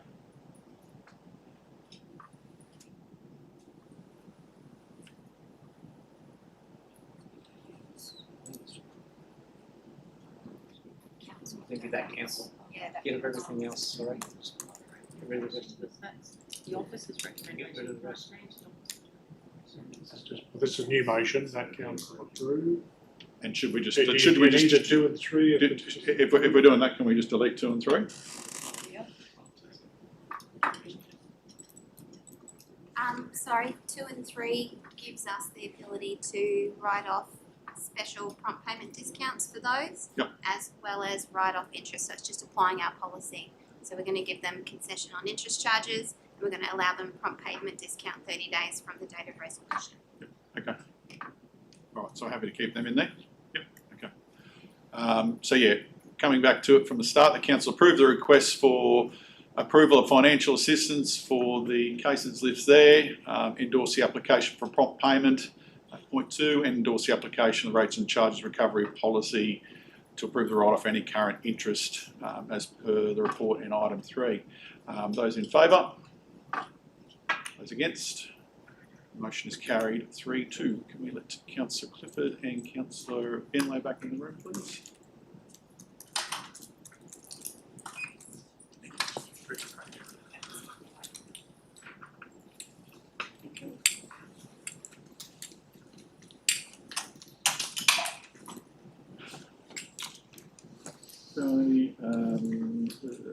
Councillor Finlay, Councillor Clifford. Item 12.2 was amended to approve the requests noted in the reports and carried. Item 12.3, water charges assessment. Move Councillor Clifford. We'll have a seconder. Second, Councillor Wright. The motion that Council delegate authority to the CEO to not pursue the historical water consumption charges prior to notices issued in 25-26 for assessment 1102454 contingent on payment of the current rates and utility charges to finalise this matter. All those in favour? Those against? Motion is carried 5-2. Item 12.4, request for lease extension. I'll move that one. Second, Councillor Finlay. The motion that Council delegate authority to the CEO to execute the following lease extensions to 30th of June 2026.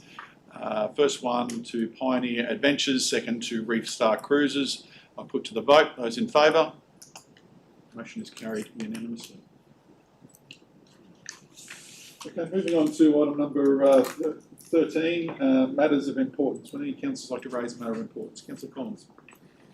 Yes, as many of you are aware, the proposed wind farms in the region in Division 3. I've received a letter from a resident of Division 3. It's actually 9 pages long, but I've summarised it and I'll forward it to all the mayor and the councillors. I'm just going to read this.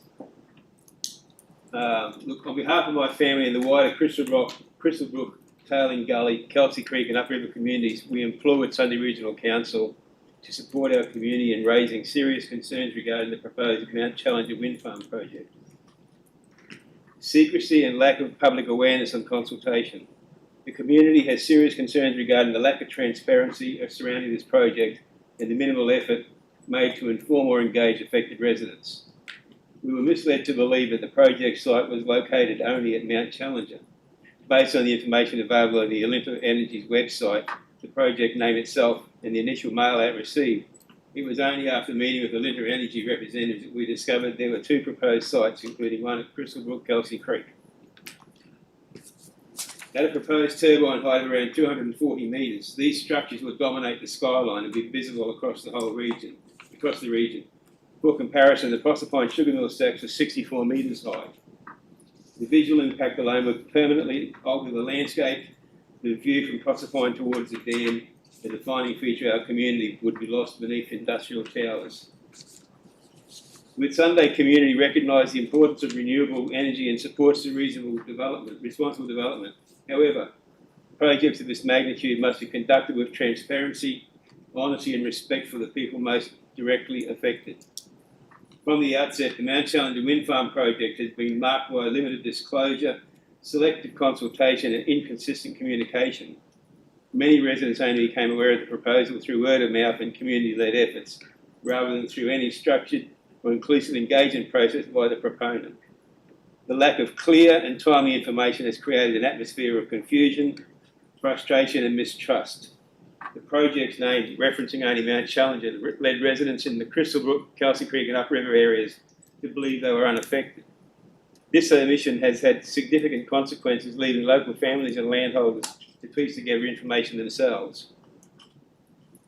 We appreciate the approvals of wind farms at the state level, but to rebuild confidence and ensure the community is properly represented, we respectfully urge Whitsunday Regional Council to support the community's opposition to this project by issuing letters to both local and state government representatives and provide a formal submission to the project's social impact assessment, clearly outlining the concerns of affected residents and the potential risks that Whitsunday Regional Council manage assets.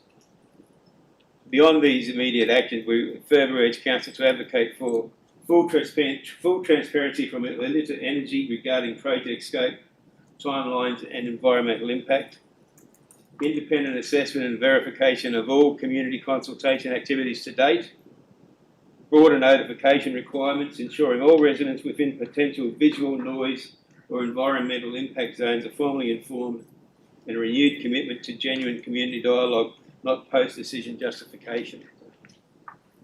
Look, I've been inundated with many phone calls. We were up in the meeting in Bowen at Flagstaff Hill 2 weeks ago, the briefing session, and I got a phone call, and I wasn't even aware of what they were doing out here. And he was one of the neighbours, and he'd only just found out the day before. And then I got Neil Neil rang him, I think, and there was a meeting the following day on the Thursday at the tennis club here in Proserpine, and no one actually knew what was happening. So, it was pretty sad for the people up there, you know. So. Yeah.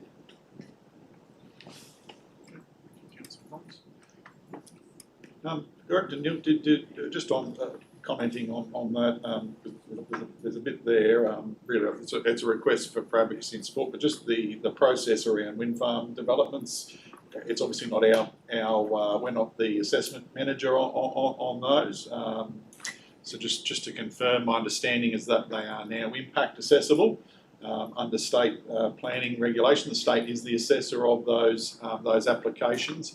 They are required to undertake a social impact assessment, which I believe they haven't commenced that for that project yet. And part of the social impact assessment is community consultation, you know, all of those environmental things that you spoke to. So I would have a level of confidence that given the state legislation that's passed, that they're going to be already required to do those things. And yeah, I guess from an advocacy point of view, you know, I think you know, I'll probably let you determine what's appropriate there. But you know, I think it's an opportunity for us to engage the state around. I think you know, we can either go and say, well, you know, we've got one person that's made this submission, or we've got two people that's made the submission. But if there was 200 people that made the submission, or something to that effect, it's probably going to have a different level of sway, and I'm sure probably the local member would agree. So. This person that wrote this actually started a Facebook, social media page, and it's got, I think it's close to 200 followers, but mainly residents that are based up in that area up there. So yeah. That's good. Do we have any say over it? Because I assume that they're going to have to use some of our roads, and these things are massive. Yeah, so I think through the social impact assessment, they would have to identify what they're doing there. Yeah. One of the new requirements is they enter into a community benefit arrangement. So it would have to be agreed by the council before they even had their final assessment done. Is that correct? Yes, you're correct, Mr Mayor. Council also gets the opportunity to provide input to the state as part of a process, and that's when we have the opportunity to suggest conditions. I know Director Murphy has raised some very serious concerns about the impact on local roads, so that will certainly be something that we had will that look at. with a mine where they absolutely ruined our road, and then we had this massive. Is it the same? Pardon me, I'm sore.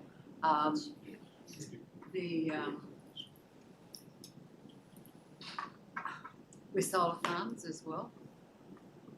I think they are the same now, aren't they? Yeah, thank you. Previously, we would have assessed solar. Is that correct? We would have assessed solar, not wind, and they roll them together. But also mines are separate, but some of the principles of the mines are now being rolled across. So I think it's probably safe to say that in the introduction of the new legislation, it's got a lot more vigorous with what they need to do. And yeah, as the director said, there's we would have an input into what we would see the impacts be. Just which includes the third-party impacts of statutory authorities, which is what Neil's talking about. So Powerlink, for example, they can come in and build the transmission line to get the power from the wind farm. They can actually do more damage to the road network and cause more pain than what the installation of the wind farm is by country.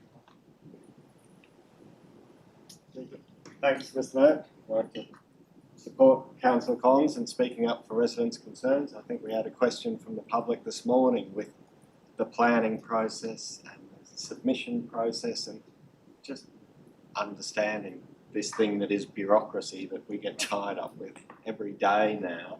But you know, a lot of people don't know, and a lot of people don't react until it's affecting their next door, their backyard. So I think this is something, even though this is a state process, we do need to be there. I had read these people's Facebook post, then the letter was circulated to councillors. this project did offer a briefing up for all councillors, which some of us attended, and I think there's been some information there where there's, you know, two different wind projects and a solar project. So I think there's some communication there that, you know, Mount Challenger is a site and Kelsey Creek is a different project. So I don't even know if they are consulting on the one that will affect Proserpine yet. As I said, this is all things I think we need to do to clarify people. I see other things that are in there, you know, that the state does specifically assess, like flicker effect, and all these concerns are part of this process. And that's where I think, you know, we had 2,235 submissions against a high-rise. People still voted it for. But what we need to do is make sure we facilitate the process to get our community's opinion across to the people who are assessing this, and that we judge what the effect is on our roads and our infrastructure in our community. I think helping everybody understand this process is a very important part of our role, even if we're not the assessors. Anything else? Yep, Mr. Seth. Councillor. I'll be quick, Mr. Mayor. A couple of matters of interest on Sorry, hang on. Let's get CEO wants to address that matter. Oh, we're still on that matter. Sorry, we're on a new matter. Through to Councillor Collins, are you happy for us to include the whole of the letter in our minutes? Just forward it to all of you, yeah. Yes. Councillor Miller. Okay, so just a couple quick ones for you through to Director Julie. Mr. Mayor, unfortunately we've been having a few disrespectful people undertaking some activities on the front beach in Bowen. Yes. Wild parties, sort of things like that. And I just want to get an update from whether or not I know the police are under, they probably don't have the resources to be patrolling along there every hour of the night, but I just want According to them, they're full, so according to them, they've got a full contingent of staff. Oh, okay. Some of them are just 1 year, but yeah, right. Well, maybe we can have a little chat and see if they want to go for a drive around at night down there then.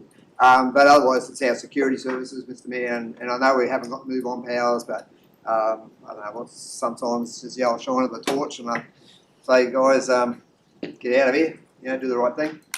Be much appreciated. No, but I think probably only a comment I make, I don't think it's just Front Beach Bowen. I think there's actually probably about 5 different spots that we seem to be having issues, including some national parks and things like that. So. I can imagine, Mr. Mayor, and you know, I guess there's limited things we can do, but if there's something we can do about it, really appreciate it. My other question is probably again through to Director Julie.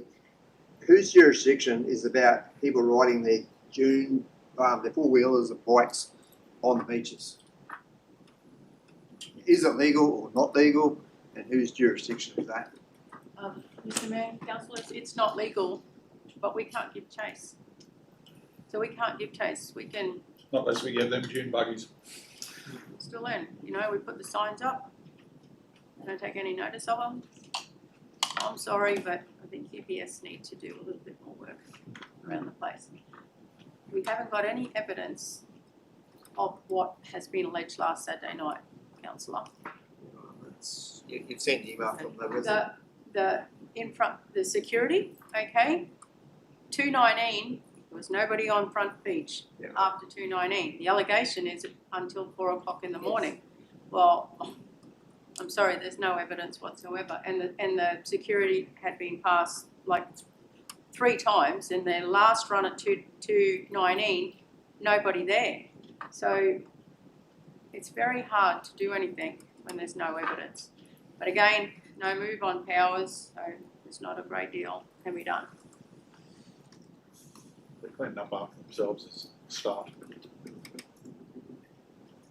Okay, anything further, anyone? All right, if that's it, I'll declare the meeting finished at 1:57 p.m. Sorry, Councillor Simpson. You should have looked.